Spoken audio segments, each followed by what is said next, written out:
හරි ළමයි.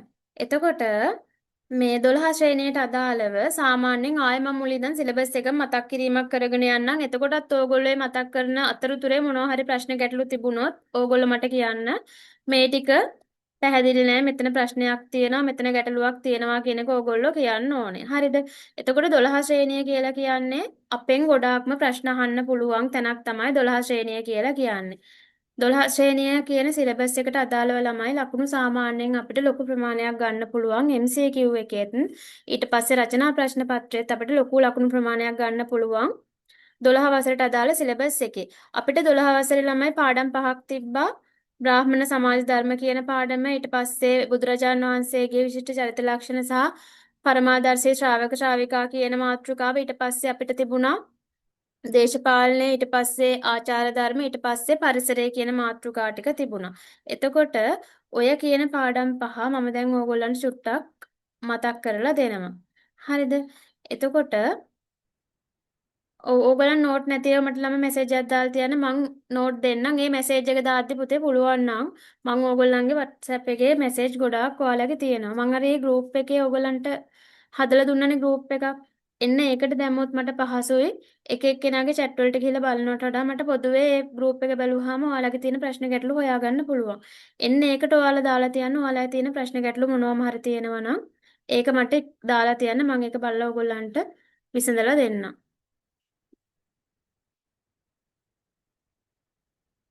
හරි. දැන් අහගෙන ඉන්න පළවෙනි පාඩමේ ඉඳන් පස්වෙනි පාඩමට යනකම් මම මෙතනදී අද කතා කරලා ඕගොල්ලන්ට අවසන් කරන්නම්. එතකොට ඒ ටික ඕගොල්ලෝ ඔළුවට දාගන්න, මගහැරිච්ච දෙයක් තිබුණොත් බලන්න. කටු සටහන් කොලයක් අරගෙන මොනවා හරි දෙයක් තිබුණොත් විශේෂ දෙයක් ඒක සටහන් කරගන්න. හරි. හොඳට මතක තියාගන්න මෙච්චර දවසක් අපි ඉගෙනගත්තු දේවල් වලින් ළමයි මම ඊටාම සාරාංශයක් විදිහට ඊටාම කෙටියෙන් මේ ටික ඔයාලට කියන්නම්. මොනවා හරි දෙයක් තිබුණොත් මෙතනින් ඕගොල්ලෝ අල්ලගන්න. මම මේ මෙච්චර ආය ආය මතක් කරලා දෙන්නේ ඕගොල්ලන්ගේ ලකුණු ප්‍රමාණය එක ලකුණකින් හරි වැඩි කරන්න ඕන නිසා තමයි මෙහෙම ආයෙත් පාරක් මතක් කරලා දෙන්නේ. හොඳට අහගන්න. බ්‍රාහ්මණ ඉගැන්වීම් වල ළමයි පළවෙනි පාඩම බ්‍රාහ්මණ සමාජ ධර්ම. අපිට එතනින් ඉගෙන ගන්න තියෙනවා වර්ණ ධර්ම කියන ඉගැන්වීම. වර්ණ ධර්ම කියලා කියන්නේ මහා බ්‍රහ්මයා කියන නොපෙනෙන දෙවියාගේ ශරීරයේ අවයව හතරකින් සිව් කුලයක් මැව්වා කියන කතන්දරේ කොහෙද තියෙන්නේ? ඍග්වේදයේ 10 වන මණ්ඩලයේ 90 වන පුරිස් සූත්‍රයේ සඳහන් වුණා. කොහොමද සඳහන් වුනේ? බ්‍රාහ්මනෝස්සේ මුකමාසිත බාහුරාජානි අකෘතං ඌර්තදස්සේ අද්වෛෂයන් පද්භ්‍යාම් ශුද්‍රෝ අජායත කියලා ඍග්වේදයේ 10 වන මණ්ඩලයේ 90 වන පුරිස් සූත්‍රයේ තිබුණ මොනවාද චතුර්වර්ණය නම් කරන්න කියලා આવොත් නම් කරාම ඇති. මුකුත් වැල් වටාරන් ලියන්න එපා. නම් කරන්න කිව්වොත් නම් කරන්න. බ්‍රාහ්මණ, ශාස්ත්‍රීය, වෛශ්‍ය, ශුද්‍ර තමයි මේ කියන සිව් කුලය. එහෙම නැත්නම් චතුර්වර්ණය, එහෙමත් නැත්නම් කුල ભેදය, වර්ණ ධර්ම, මේකෙන් හැම නමකින්ම කියන්නේ මේ වර්ණ ධර්ම සංකල්පය ගැන. ඒක පළමුවෙන් අපි ඉගෙන ගත්තු දෙයක්. ඊට පස්සේ ළමයි දෙවනුව ස්වධර්ම. ස්වධර්ම කියලා කියන්නේ උපතත් එක්ක ඒ කුලයන් වලට වෙන වෙන වශයෙන් පවරන ලද කාර්යයන් තමයි ස්වධර්ම කියලා කියන්නේ. මොනවාද ඒ කුල කියලා කියන්නේ? බ්‍රාහ්මණ, ශාස්ත්‍රීය, වෛශ්‍ය, ශුද්‍ර කියන ඒ කුලයන් වලට වෙන වෙන වශයෙන් පවරන ලද කාර්යයන් තමයි ස්වධර්ම කියලා කියන්නේ. ස්වධර්ම ගැන තොරතුරු තියෙනවා කොහෙද? මනුස්මෘතියේ තියෙනවා. අහගෙන ඉන්න ළමයි වෙන වැඩ කරන්න එපා, ෆෝන් නොබන්න, වෙන දේවල් කරන්න එපා. අහගෙන ඉන්න. මේ අන්තිම දවස් දෙක තුන ඕගොල්ලන්ගේ එක්සෑම් එක වෙනුවෙන් උපරිම මහන්සි වෙන්න. මේ මනුස්මෘතියේ වර්ණ හතරටම අදාළ ළමයි මනුස්මෘතියේ තියෙනවා. පිළිවෙලට මතක තියාගත්තොත් බ්‍රාහ්මණ, ශාස්ත්‍රීය, වෛශ්‍ය, ශුද්‍ර 1.88 89 90 91. පිළිවෙලට මතක තියාගන්න 88 89 90 91 බ්‍රාහ්මණ, ශාස්ත්‍රීය, වෛශ්‍ය, ශුද්‍ර. බ්‍රාහ්මණ වර්ණයට හිමි සදාල් මනුස්මෘතිය 1.88 තියෙනවා.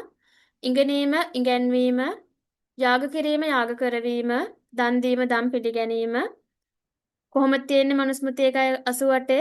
අධ්‍යාපන මධ්‍යානං යජනං යාජනං තථා දානම් ප්‍රතිග්‍රහණං චෛව බ්‍රාහ්මනානාම කල්පයත්. කොහෙද තියෙන්නේ මනුස්මෘතිය 1.88 ශ්ලෝකයේ. ඊට පස්සේ අපි යන් සධර්ම වලදී දෙවෙනි කුලයට ශාස්ත්‍රීය වර්ණයට ශාස්ත්‍රයන්ට අයිති සධර්ම තියෙනවා කොහෙද? මනුස්මෘතියේ 1.89 ශ්ලෝකයේ මොනවද තියෙන්නේ? ප්‍රජානන් රක්ෂණං ධාන මිජජ්ජාද්දන මේවච විශේෂේෂ ප්‍රශස්තිශ්ච ශාස්ත්‍රීයස්ස සමාසතන් කියලා රජවරු මේගොල්ලෝ මෙයාලා කරන්න ප්‍රජා රක්ෂණය, දන් දීම, යාග කිරීම, ඉගෙනීම, කාමයේ නොඇලී ක්‍රියා කිරීම. එහෙම නැත්නම් අපිට කියන්න පුළුවන් ඉගෙනීම, දන් දීම, යාග කිරීම, කාමයේ නොඇලී ක්‍රියා කිරීම සහ ප්‍රජාරක්ෂණය කොහෙද තියෙන්නේ? මනුස්මෘතිය 1:89 වන ශ්ලෝකයේ තමයි සඳහන් වෙලා තියෙන්නේ. මනුස්මෘතිය 1:89 ශ්ලෝකේ. ඊට පස්සේ වෛශ්‍ය වර්ණයට හිමි සධර්ම තියෙනවා. මනුස්මෘතිය 1:90 ශ්ලෝකේ මොනවද තියෙන්නේ? පශූනං රක්ෂණං ධාන මිජජ්ජාද්දන මේවච වනික් පතං කුසීදංච වෛශ්‍යස්‍ය කෘෂි මේවච. ඒ කියන්නේ වෛශ්‍යයන්ට හිමි සධර්ම ඉගෙනීම, දන් දීම, යාග කිරීම, කෘෂිකර්මාන්තයේ වෙළඳාම, සත්ත්ව පාලනය සහ මුදල් පොලියට දීම. සත්ත්ව පාලනය කියලා කියන්නේ පශුපාලනයට. පශුපාලනය සහ මුදල් පොලියට දීම. ওই ටික තමයි වෛශ්‍යයන්ගේ සධර්ම. අහන්න පුළුවන් නම් කරන්න කියලා. නම් කරන්න කිව්වොත් නම් කරාම ඇති. වැඩි විස්තර ලියන්න යන්න එපා. අවසානට ශුද්‍ර වර්ණයේ ඉන්න ශුද්‍ර වර්ණයට හිමි සධර්ම කොහෙද තියෙන්නේ? මනුස්මෘතිය 1:91 තියෙනවා. මොකක්ද සධර්මයේ?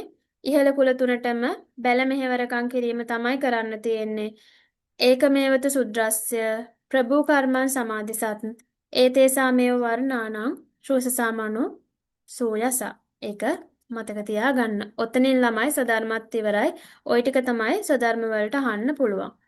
ඊට පස්සේ ආපත් ධර්ම කියලා ඉගැන්වීමක් තිබ්බා බමුණන්ගේ. ආපත් ධර්ම කියලා කියන්නේ මොකද්ද? යම්කිසි ආපදා අවස්ථාවකදී ඉහළ කුලවලට පුළුවන් තමන්ට වඩා පහළ කුලවලට අයිති කාර්යයන් කරන්න. කවුද ඉහළ කුල? බ්‍රාහ්මණ, ශාස්ත්‍රීය, වෛශ්‍ය තමයි ඉහළ කුල. එතකොට බ්‍රාහ්මණයින්ට පුළුවන් තමන්ට වඩා පහළ ශාස්ත්‍රීයයන්ගේ, වෛශ්‍යයන්ගේ කාර්යයන් කරන්න. ශාස්ත්‍රීයයන්ට පුළුවන් වෛශ්‍යයන්ගේ කාර්යයන් කරන්න. වෛශ්‍යයන්ට පුළුවන් ශුද්‍රයන් කාර්යයන් කරන්න. නමුත් අවශ්‍ය උනේ නැහැ. වෛශ්‍යයන් කියන්නේ රටේ ධන කුවේරයන්. ඒගොල්ලන්ට කිසිම අවශ්‍යතාවයක් තිබුණේ නැහැ. බැල මෙහෙවරකම් කරලා මුදල් උපයන්න. මේ ආපත් ධර්ම කියන එක ළමයි ඇති උනේ ආපද අවස්ථාවකදී තමයි මේ කරන්න පුළුවන් වුණේ ආපත් ධර්ම. මේක කරේ අර බ්‍රාහ්මණයෝ බය වුණා වෛශ්‍යයන් Tamanට වඩා ඉහළට යයි කියලා. ඒ හින්දා තමයි ආපත් ධර්ම කියන මාතෘකාවත් හඳුන්වලා දුන්නේ. එතකොට මෙතනදී සිද්ධ වෙන්නේ ගම් වතුර නායම් පිළිසුලන් අසංගත රෝග ඔය වගේ ඕනෑම ආපද අවස්ථාවකදී ඉහළ කුලවලට පුළුවන් පහළ කුලවලට අයිති කාර්යයන් කරන්න. කිසිසේත්ම ළමයි පහළ කුලවලට බෑ තමන්ට වඩා ඉහළ කුලවලට අයිති කාර්යයන් කරන්න. ඔය අතර ළමයි ශුද්‍රයන්ට සධර්ම හිමි වුණා ආපත් ධර්මත් අහිමි වුණා කියලා මතක තියාගන්න. ගිය අවුරුද්දේ ආපත් ධර්ම ගැන ප්‍රශ්නයක් ආවා. ඊළඟට ආශ්‍රම ධර්ම කියලා මාතෘකාවක් තිබුණා. ආශ්‍රම ධර්ම කියන්නේ මොනවාද? උපතත් සමග පුද්ගලයාගේ ජීවිතය ප්‍රධාන වශයෙන් යුග 4කට එහෙමත් නැත්නම් අවධි 4කට බෙදා දැක්වීම තමයි ආශ්‍රම ධර්ම කියලා කියන්නේ. ඒක මතක තියාගන්න. මොනවාද ආශ්‍රම ධර්ම? බ්‍රහ්මචාරී, ගෘහස්ත, වානප්‍රස්ත සහ සන්න්‍යාසි තමයි ආශ්‍රම ධර්ම. ওই විදිහට ආශ්‍රම ධර්ම 4කට බෙදලා තියෙනවා. බ්‍රහ්මචාරී ආශ්‍රමය කියන්නේ ශිෂ්‍යයෙක් වශයෙන් උගතමනා ශිල්ප ශාස්ත්‍ර හදාරන කාලය. මේ කාලේ මොනවද කරන්නේ? උපතේ ඉඳන් අවුරුදු 16 දක්වා කාල සීමාව ආශ්‍රම ධර්ම අනුගමනය කරන්න පුළුවන් වුණේ ප්‍රධාන වශයෙන් ඉහළ කුලවල පිරිමි පාර්ශවයට විතරයි. ඒ කට්ටියගෙනුත් ළමයි මොනවද කරන්න පුළුවන් වුණේ? ඉහළ කුලවල පිරිමි පාර්ශවයේ ද්විජ ගණයටපත් වෙන්න ඕනේ. ඒ කියන්නේ දෙවරක් උපදින්න ඕනේ. කොහොමද දෙවරක් උපදින්න ඕනේ? පළමුවර මව් කුසෙන් සහ දෙවනවර උපනයන කර්මයේ වශයෙන් දෙවරක් උපදින්න ඕනේ. එතකොට තමයි ආශ්‍රම ධර්ම අනුගමනය කරන්න පුළුවන් වුණේ. බ්‍රහ්මචාරී ආශ්‍රමය අනුගමනය කරා උපතේ ඉඳන් අවුරුදු 16 දක්වා කාලය මොනවද කරේ? ඉගෙන ගන්න එක තමයි කරේ. මේ කාලේ ඉගෙන ගන්න එකමයි කරේ. ඉගෙන ගද්දි ගුරුවරයාගේ සමීපයට ගිහිල්ලා නේවාසිකව නතර වෙලා තමයි ගොඩක්ම අධ්‍යාපනය ලැබුවේ. ඒ කාල සීමාවේදී ශිෂ්‍යයා මනා හික්මීමකින් යුක්ත වෙන්න ඕනේ. ඒ හින්දා මේ මනා හික්මීමකින් යුක්ත වෙලා ඉඳුරන් දමනය කළා, ස්ත්‍රී ඇසුරු දුරලලා, උඩුකය ඒකාංශ විඳලා උදේ හවා අග්නි හෝම කරලා, ගුරුවරයාට පෙර පිබිදිලා, ගුරුවරයාට පස්සේ නිින්දට ගිහිල්ලා ඔහොම බ්‍රහ්මචාරී කාලෙදී ඉගෙන ගන්න ඕනේ. ඊට පස්සේ බ්‍රහ්මචාරී ආශ්‍රමය අවසන් වෙන අවුරුදු 16 දී 16න් පස්සේ ළමයි මොකක්ද කරන්නේ? මේ අවසන් වුණාට පස්සේ ගෘහස්ථාශ්‍රමය ආරම්භ කරනවා. ගෘහස්ථාශ්‍රමය ආරම්භ කරන්නේ කොහොමද? නිවසට එනවා. නිවසට ආවට පස්සේ ඒ දරුවාට විවාහයක් සිද්ධ කරලා දෙනවා. මේ ආශ්‍රමයේ තියෙන ඊටාම වැදගත්ම දෙයක් තමයි මොකද්ද කරන්න ඕනේ විවාහ වෙලා? කම්සැප විඳින්න ඕනේ. පරම්පරා ණයෙන් නිදහස් වෙන්න පිරිමි දරුවෙක් අපේක්ෂාවෙන් ක්‍රියා කරන්න ඕනේ. ඒක තමයි ගෘහස්ථාශ්‍රමයේ තියෙන මූලිකම දේ. මේ කාලෙදි කරන්නේ විවාහලා කම්සැප විඳින එක අවුරුදු 16 ඉඳන් අවුරුදු 49 දක්වා කාල සීමාවේදී විවාහලා කම්සැප විඳින පිරිමි දරුවෙක් අපේක්ෂාවෙන් තමයි ක්‍රියා කරන්නේ. ගෑනු දරුවන්ගේ උපත පවා ප්‍රතික්ෂේප කරනවා. ගැහැණු දරුවන් ඉපදිච්ච මේ කාන්තාවන් නිවසින් පන්නලා දාන ඔය වගේ තිබුණා. ගෘහස්ථාශ්‍රමයේ ළමයි මේ ඉපදෙන දරුවා පිරිමි දරුවෙක් වෙන්න කියලා ප්‍රාර්ථනා කරලා යාගයක් කරා. යාගේ තමයි පුංච වනයේ යාගය කියලා කියන්නේ. ඒකත් මතක තියාගන්න. ඊට පස්සේ වානප්‍රස්ථාශ්‍රමය පටන් ගන්නවා අවුරුදු 49 ඉඳන් 60 දක්වා කාල සීමාවට. මොකද්ද කරන්න තියෙන්නේ? තවුස්දන් පිරීම සඳහා වනගත වෙන්න. මේ කාලෙදී අවශ්‍ය නම් බිරිඳ එක්කයි යන්න පුළුවන්. නමුත් බිරිඳත් එක්ක එකම කුටියක වාසය කරන්න බෑ. අවශ්‍ය නම් ගෙදරින් උදව්පකාර ගන්න පුළුවන්. නමුත් මේ නිවසට යන්න ඒ දේවල් කරන්න බෑ. ওই විදිහට වානප්‍රස්ථ ආශ්‍රමයේ තවුස්දිවෙට ප්‍රවිෂ්ඨ වෙලා අර කාම්භෝගී ජීවිතෙන් අත් මිදිලා ඉන්න පුරුදු පුහුණු වෙන කාලයක් වානප්‍රස්ථ ආශ්‍රමය කියන්නේ. ඊට පස්සේ ළමයි ඕක අවසන් වෙන අවුරුදු 60 දී පටන් ගන්නවා සන්න්‍යාසී ආශ්‍රමය. ඒ කාලෙදි මොකද්ද කරන්නේ? බ්‍රහ්ම සහවිතාවේ අපේක්ෂාවෙන් තමයි ඉන්නේ. අනගාരിക යෝගී ජීවිතයක් තමයි ගත කරන්නේ මේ කාල සීමාවේදී. අනගාരികව හුදකලා ජීවිතයක්. අර කුටියක ඉන්නවා කියලා ඒ කුටියෙන් අයින් වෙලා යන්න ඕනේ. සංචාරය කරමින් තමයි ඉන්න ඕනේ. අතේ තියෙන්න පුළුවන් වැරහැලි ඇඳුම් දෙකයි, පාත්‍රයයි, සැරයටියයි, පැන් කෙන්ඩියයි ওই ටික විතරයි තියෙන්න පුළුවන්. Tamanට හම්බෙන දෙයක් කන්න පුළුවන්. නැත්තම් නිකන් ඉන්න වෙනවා. හම්බෙන දෙයකින් කොටසක් සතෙක්ට හරි දීලා තමයි කන්නේ. Tamanට හම්බෙන කෙනෙක්ට තමයි ඉගෙනගත් දේවල් කියා දෙදී තමයි ගමන් කරන්නේ. ওই විදිහට Taman වෙත මරණය ළඟා වෙන තෙක් මේ කාල සීමාවේදී බලාගෙන ඉන්න එක තමයි කරන්නේ. ඒක මතක තියාගන්න. බ්‍රහ්ම සහවතාවයට පත් වෙනවා කියලා කියන්නේ මරණින් පස්සේ මහා බ්‍රහ්මයාත් එක්ක එකට වාසයට යනවා කියලා මේගොල්ලෝ හිතනවා. ඒක තමයි බ්‍රහ්ම සහවතාවය කියලා කියන්නේ. ඊට පස්සේ ළමයි බ්‍රාහ්මණ ඉගැන්වීම් වල තව එකක් තියෙනවා. ඒ තමයි යාගය කියන ඉගැන්වීම. යාගය කියලා කියන්නේ මොකක්ද ළමයි?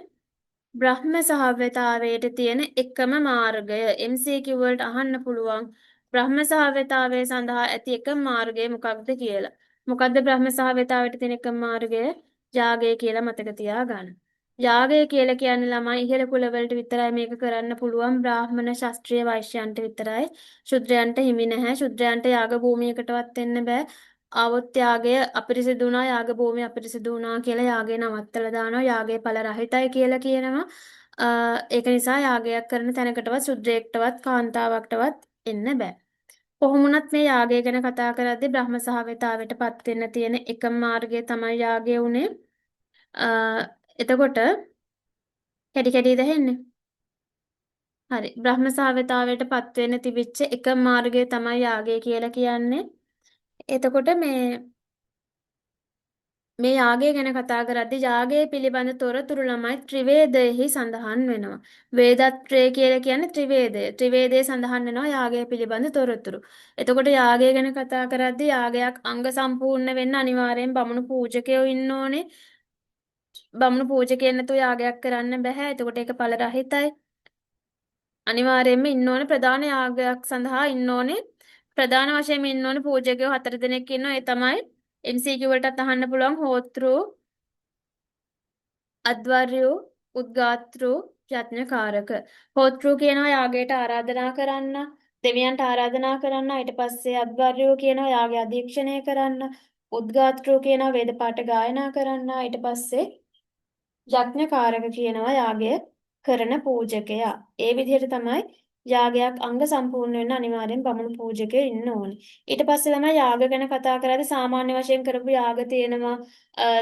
දර්ශ පූර්ණ යාගය, චතුර්මාස යාගය, සෝම යාගය, අග්න වයන යාගය ඔය වගේ සාමාන්‍ය වශයෙන් කරපු යාග තියෙනවා. කොහොම වුණත් ප්‍රධාන වශයෙන් කරපු යාග පහක් තියෙනවා ළමයි. ඒ යාග පහ අනිවාර්යෙන් මතක තියාගන්න ඕනේ. අශ්වමේධ, පුරුෂමේධ, සම්මාපාස, වාජපේය, නිරග්ගල කියන ප්‍රධාන වශයෙන් කරපු යාග පහ. ත්‍රිවේදයට ළමයි රිග් යජුරු සාම කියන්නේ වේදත්‍රයේ ත්‍රිවේදය.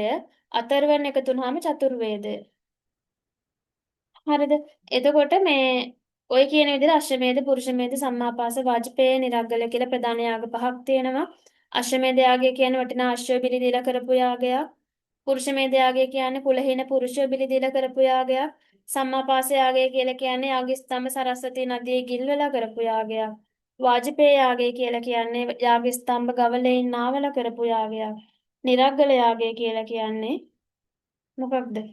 සතුන් මරා බමුණන්ට දීලා සියලුම යාගද්‍රව්‍ය බමුණන්ට දීලා කරපු යාගයක් තමයි නිරග්ගල යාගය කියලා කියන්නේ.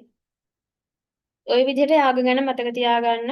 ওই කාරණා ටික අනිවාර්යෙන් මතක තියාගන්න. ඒ වගේම යාගයක් අනිවාර්යෙන් හරියන්නේ සාර්ථක වෙන්නේ ඒ බමුණු පූජකයා සතුටු වුණොත් විතරයි. තමන් ඒ යාගි කරාට පස්සේ බමුණු පූජකයා සතුටු කරන්න තුටු පඬුරු දෙන්න ඕනේ. ඒ බමුණු පූජකයා සතුටු වුනේ නැත්නම් ඒ යාගය ඵල රහිතයි කියලා තමයි සඳහන් වෙලා තියෙන්නේ.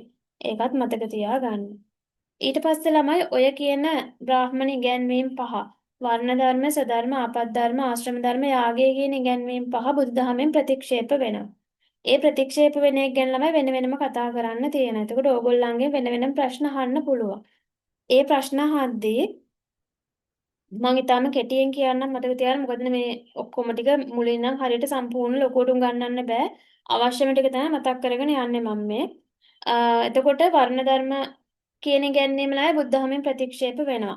වර්ණ ධර්ම බුද්ධහමෙන් ප්‍රතික්ෂේප වෙනකොට ඓතිහාසික සාධක ඔස්සේ, ජීව විද්‍යාත්මක සාධක ඔස්සේ, සමාජ විද්‍යාත්මක සාධක ඔස්සේ, ආචාර විද්‍යාත්මක සාධක ඔස්සේ, මනෝ විද්‍යාත්මක සාධක ඔස්සේ ප්‍රතික්ෂේප වෙනවා.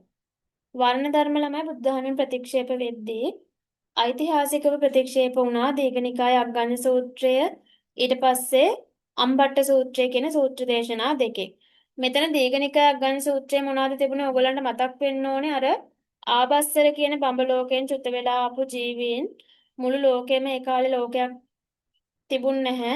ලෝකේ සම්පූර්ණ ජලයෙන් යට වෙලා තිබුණේ. ඊට පස්සේ අර ආබස්තර කියන බඹලුවෙන් චුත වෙලා ආපු ජීවීන් කොට්ටාසේ කාලයත් එක්ක රස පොළව අනුභව කරලා, භූමි පබ්බටක හතු වර්ගය අනුභව කරලා, බදාලතා කියන වැල් වර්ගය අනුභව කරලා, ඊට පස්සේ ස්වයංජාත හැල්ල අනුභව කරලා, නොමැතිව තිබූ ශරීර ලක්ෂණ පහළ වුණාට පස්සේ එයාලා අතර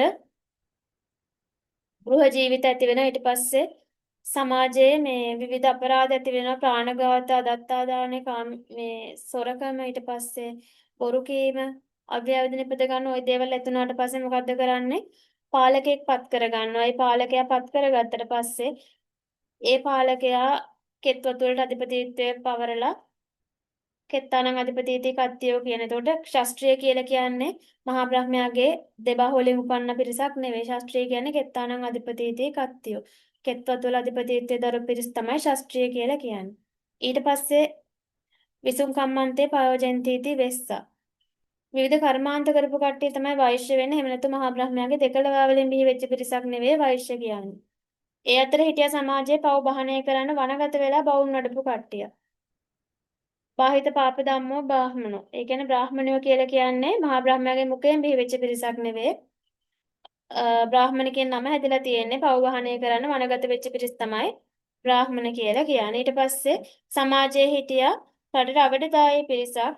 එයාලා පුද්දලුද්ද සමාචාරා ශුද්ධා. එහෙම නැතු මහා බ්‍රහ්මයාගේ දෙපතුල් වලින් බිහි වෙච්ච පිරිසක් නෙවෙයි ශුද්‍ර කියන්නේ කියලා බුදුරජාණන් වහන්සේ ඓතිහාසික සාධක ඔස්සේ පෙන්වලා දුන්නේ. ඊට පස්සේ එතනම ළමයි ඓතිහාසික සාධකයක් තිබ්බා මේ අම්බට්ට සූත්‍රය. ඒකේ තියෙන ළමයි දැන් ওই බමුණ කිව්වනේ කුල මිශ්‍ර වෙන්නේ නැහැ කියලා. එයාලා කිව්වා බ්‍රාහ්මණ කුලයයි ශුද්‍ර කුලයයි මිශ්‍ර වෙන්නේ නැහැ කියලා. ඒ කියන්නේ බ්‍රාහ්මණ පුරුෂයෙක් ශුද්‍ර කාන්තාවක් ජීවිතේට විවාහ කරගන්නෑ කියලා කිව්වා. නමුත් අම්බට්ට සූත්‍රයේ තියෙනවා අම්බට්ට කියන්නේ බ්‍රාහ්මණයෙක්නේ. අම්බට්ට කියන්නේ බ්‍රාහ්මණයෙක් නම් අම්බට්ට කියන බ්‍රාහ්මණයාගේ හත්මුතු පරම්පරාවේ හත්වෙනියා මොකෙක් වෙන්න ඕනේද? එයත් බ්‍රාහ්මණයෙක් වෙන්න ඕනේනේ. එතකොට එයත් බ්‍රාහ්මණයෙක් තමයි. නමුත් ළමයි ඒ අම්බට්ට කියන බ්‍රාහ්මණයාගේ හත්මුතු පරම්පරාවේ හත්වෙනියා ශුද්‍ර කාන්තාවක් තමයි බිහි කරලා තියෙන්නේ. එතකොට ළමයි මොකක්ද වෙලා තියෙන්නේ? බ්‍රාහ්මණයි ශුද්‍රයි මික්ස් වෙලා තියෙන. එතකොට ඒ දෙන්නේ බ්‍රාහ්මණ පුරුෂයෙක් සහ ශුද්‍ර කාන්තාවක් තමයි එකතු වෙලා තමයි ඒ අම්බට්ට බ්‍රාහ්මණයාගේ අත්මුතු පරම්පරාවේ හත්වෙනි හදලා තියෙන්නේ. එතකොට ළමයි එතන කුල මිශ්‍රයක් වෙලා. ඒ කතාව පෙන්නලා දීලා මේ කුල ભેදය බැහැර කරනවා ඓතිහාසික සාධක ඔස්සේ. ඒකත් මතක තියාගන්න. ඊට පස්සේ ජීව විද්‍යාත්මක සාධක ඔස්සේත් බැහැර කරනවා. ජීව විද්‍යාත්මක සාධක ඔස්සේ බැහැර කරද්දී ළමයි මොකක්ද කියන්නේ? දැන් බමුණු කියන මහා බ්‍රහ්මයාගේ මුඛයෙන් ඉපදුනා බ්‍රාහ්මණ, දෙබාහුවලින් ඉපදුනා ශාස්ත්‍රීය, වෛශ්‍යයන් දෙකළවා වලින් ශුද්ධයන් දෙපතුල් වලින් ඉපදුනා කියලා කියනවා. එතකොට බුදුරජාන් වහන්සේ මජ්ක්‍ධිම නිකායේ වාසෙට්ඨ සූත්‍රයේ පෙන්නලා දීලා තියෙනවා ජීව විද්‍යාත්මක කොහොමද ජීවීන් බිහි වෙන්නේ? ගස් කොළන් වලට වර්ග තියෙනවා. අඹ ගස්, දෙල් ගස්, කොස් ගස්, පොල් ගස් ඔහොම වර්ග තියෙනවානේ. සත්තු ගත්තාම කකුල් දෙකේ, කකුල් හතරේ, කකුල් අටේ ඔහොම මේ බඩ ගාගෙන යන කකුල් නැති පියාඹලා යන එහෙම සත්තු ඉන්නවා. සත්තු වර්ග කරන්න පුළුවන්. මිනිස්සු වර්ග කරන්න පුළුවන් කකුල් දෙකේ කකුල් හතරේ කකුල් හයේ කියලා. එහෙම බෑනේ මිනිස්සු වර්ග කරන්න පුළුවන් ස්ත්‍රී පුරුෂ කියලා ભેදයක් විතරයි. එහෙම නැතුව වෙනස් කරන්න බෑ. ජීවීන් උපදිනකොට ප්‍රධාන ආකාර හතරක් තියෙනවා අණ්ඩජ, ජලාභූජ, උපපාතික, සංසේදජ කියලා. එතකොට ඒකෙනුත් ළමයි මේ මිනිස්සු උපදින්නේ ජලාභූජ මව කුසක් තුළ පිළිසිඳ අරගෙන තමයි උපදින්නේ. එතකොට එහෙම මිනිස්සු වර්ග කරන්නත් බෑ. මිනිස්සු වර්ග කරනවා නම් වර්ග කරන්න පුළුවන්. යතායතාසු ජාතේසු ලිංගං ජාති මයන් පුතු ඒවන් අත්ති මනුස්සේසු ලිංගං ජාති මයන් පුතු කියලා ස්ත්‍රී පුරුෂ ભેදයක් විතරයි තියෙන්නේ. ඔහොම ජීවිද්‍යාත්මක සාධක ඔස්සේ බැහැර කරලා දානවා. අර දවසක් ওই ජීවිද්‍යාත්මක සාධක ඔස්සේ කතා කරද්දී අස්සලායන බමුණා බුදුරජාණන් වහන්සේට වෙලා කියනවා මේ බ්‍රාහ්මණයෝ කියන්නේ මහා බ්‍රහ්මයාගේ මුඛයෙන් නිපුදුනේ අපි මහා බ්‍රහ්මයාගේ මුඛයෙන් නිපුදුනේ කියලා හරියට උජාරුවෙන් වර්ණනා කරනවා. ඊට පස්සේ බුදුරජාණන් වහන්සේ මොකක්ද අහන්නේ? අස්සලායනගෙන් අහනවා මේ බමුණන්ට බැමිණියන් ඉන්නවා කියලා දන්නවද? ඊට පස්සේ බැමිණියන් ඍතු වෙනවා කියලා දන්නවද? ඒ බැමිණියන් ගැබ් ගන්නවා කියලා දන්නවද? ඊට පස්සේ මේ බැමිණියන් දරුවන් ප්‍රසූත කරනවා කියලා දන්නවද? ඊට පස්සේ බැමිණියන් දරුවන්ට කිරි පොවනවා කියලා දන්නවද? ওই දේවල් දන්නවද දැකලා තියෙනවද කියලා අහනවා. ඊට පස්සේ අස්සලායන බමුණ කියනවා ඔව් මම දන්නවා ඒවා දන්නවා දැකලා තියෙනවා. එතකොට බුදුරජාන් වහන්සේ අහනවා එහෙමනම් ඔයා කොහොමද කියන්නේ මහා බ්‍රහ්මයාගේ මුඛයෙන් තමයි බ්‍රාහ්මණයෝ බිහි වුණේ කියලා. ඒ විදිහට ළමයි බැහැර කරලා දානවා ඓතිහාසික සාධක ඔස්සේ. එතකොට ඒක මතක තියාගන්න. ඊට පස්සේ සමාජ විද්‍යාත්මක සාධක ඔස්සේ කතා කරාම දැන් සමාජ විද්‍යාත්මක ළමයි සමාජයේ ඔය කුල ભેදේ තියෙනවනේ හැමතැනම තියෙන්න එපා. නමුත් යෝන සහ කාම්බෝජ කියන දේශයේ තිබුණේ ආර්ය සහ දාස කියලා ભેදයක් විතරයි වෙන ભેදයක් තිබ්බේ නැහැ. එතකොට ආර්යයන් කියන්නේ ධනෙ තියෙන කට්ටිය, දාසයා කියන්නේ ධනෙ නැති කට්ටිය. මේ යෝන සහ කාම්බෝජ දේශයේ ළමයි විටක ආර්යයන් දාසයන් වුණාලු, දාසයන් ආර්යයන් වුණාලු. එතකොට එතනදී ළමයි වෙන කුල ભેදයක් තිබිලා නැහැ. යෝන සහ කාම්බෝජ දේශය එහෙම තියෙනව නම් හැමතැනම තියෙන්න ඕනේ. ඒක කියලා සමාජ විද්‍යාත්මකව අස්සලායන සූත්‍රයේ බැහැර කරලා දානවා. ඊට පස්සේ ආචාර විද්‍යාත්මක සාධක තිබ්බා. එතන ළමයි වසල සූත්‍රයේ සඳහන් වෙලා තියෙනවා. මිනිස්සෙක් බ්‍රාහමණයෙක් වෙන්නෙත් වසලයෙක් වෙන්නෙත් එයා කියන කරන දේවල් මත එයාගේ ක්‍රියාකාරකම් මත එහෙම නැතුව උපතත් එක්ක නෙවෙයි කියලා දේශනා කරලා තිබුණා. එතකොට නජජ්ජා වසලෝ හෝති නජජ්ජා හෝති බ්‍රාහමනෝ කම්මනා වසලෝ හෝති කම්මනා හෝති බ්‍රාහමනෝ කියලා එහෙම බැහැර කරලා දාලා තිබුණා ආචාර විද්‍යාත්මකව. අවසානට මනෝවිද්‍යාත්මක සාධක තිබ්බ මధుර සූත්‍රයේ මනෝවිද්‍යාත්මක සාධක ගත්තාම ආධ්‍යාත්මික සාධක කියලාත් කියනවා. ඔය දවසක් කොසල් රජතුමා වෙලා බුදුරජාණන් වහන්සේගෙන් අහනවා මේ දැන් සිව් කුලයෙන් පිරිස බුදු සසුනේ පැවිදි වුණානේ. එතකොට ළමයි මේ කොසල් රජතුමා අහනවා ඔය 4 දෙනෙක් සිව් කුලයෙන් පැවිදි වුණාම ඒගොල්ලෝ ලබන විමුක්තිය වෙනස්ද කියලා අහනවා. එතකොට බුදුරජාණන් වහන්සේ දේශනා කරනවා වර්ග 4කින් දර කෑලි 4ක් අරගෙන ඒ 4 එකට තියලා ගිනි තිබ්බට පස්සේ 4ෙන් නැගෙන ගිනි දැල්ල වෙනස්ද? වෙනස් නෑනේ එක හා සමානයි වෙනසක් හොයන්න බෑ මේක මේ අහවල් ලියේ දර මේ ගින්දර මේක අහවල් දර කෑල්ලේ ගින්දර කියලා හොයන්න පුළුවන් එහෙම හොයන්න බෑ. ඒ වගේ තමයි බුද්ධ ශාසනය පැවිදි වුණාම ඒ කුල 4න් එහෙම එකක් නෑ ඔක්කොම ලබන විමුක්තිය එකයි. ඔක්කොම ශාක්‍ය පුත්‍ර ශ්‍රමණයෝ කියලා කියනවා. ඒ වගේම මේ අපි හිතමු මේ මහා මුහුදට ජලය ගලාගෙන යනවා ගංගා 4කින්. ගංගා යමුනා අචිරවතී සරබු කියන ওই ගංගා 4න් මුහුදට ජලය ගලාගෙන ගියාම ඒ ජලය එක්ුණාට පස්සේ මේක හොයන්න පුළුවන්ද මේක ගංගා නම් ගඟේ ජලය මේක නේරංජනා ගඟේ ජලය එහෙම හොයන්න බෑනේ. ඔක්කොම එකම ලවණ රසක් තමයි වෙන්නේ. එන්න ඒ වගේ තමයි බුදුසසුනේ පැවිදි වුණාට පස්සේ සිව් කුලයක් කියලා එකක් නෑ. ඔක්කොම ශාක්‍ය පුත්‍ර සමණයෝ කියලා ආධ්‍යාත්මිකවත් බැහැර කරලා දැම්මා. එතකොට ඔන්න ඔය ටික තමයි චතුර්වර්ණය බැහැර කරද්දී ඓතිහාසික ජීව විද්‍යාත්මක සමාජ විද්‍යාත්මක ආචාර විද්‍යාත්මක සාධක අපිට කතා කරන්න තියෙන්නේ. ඊට පස්සේ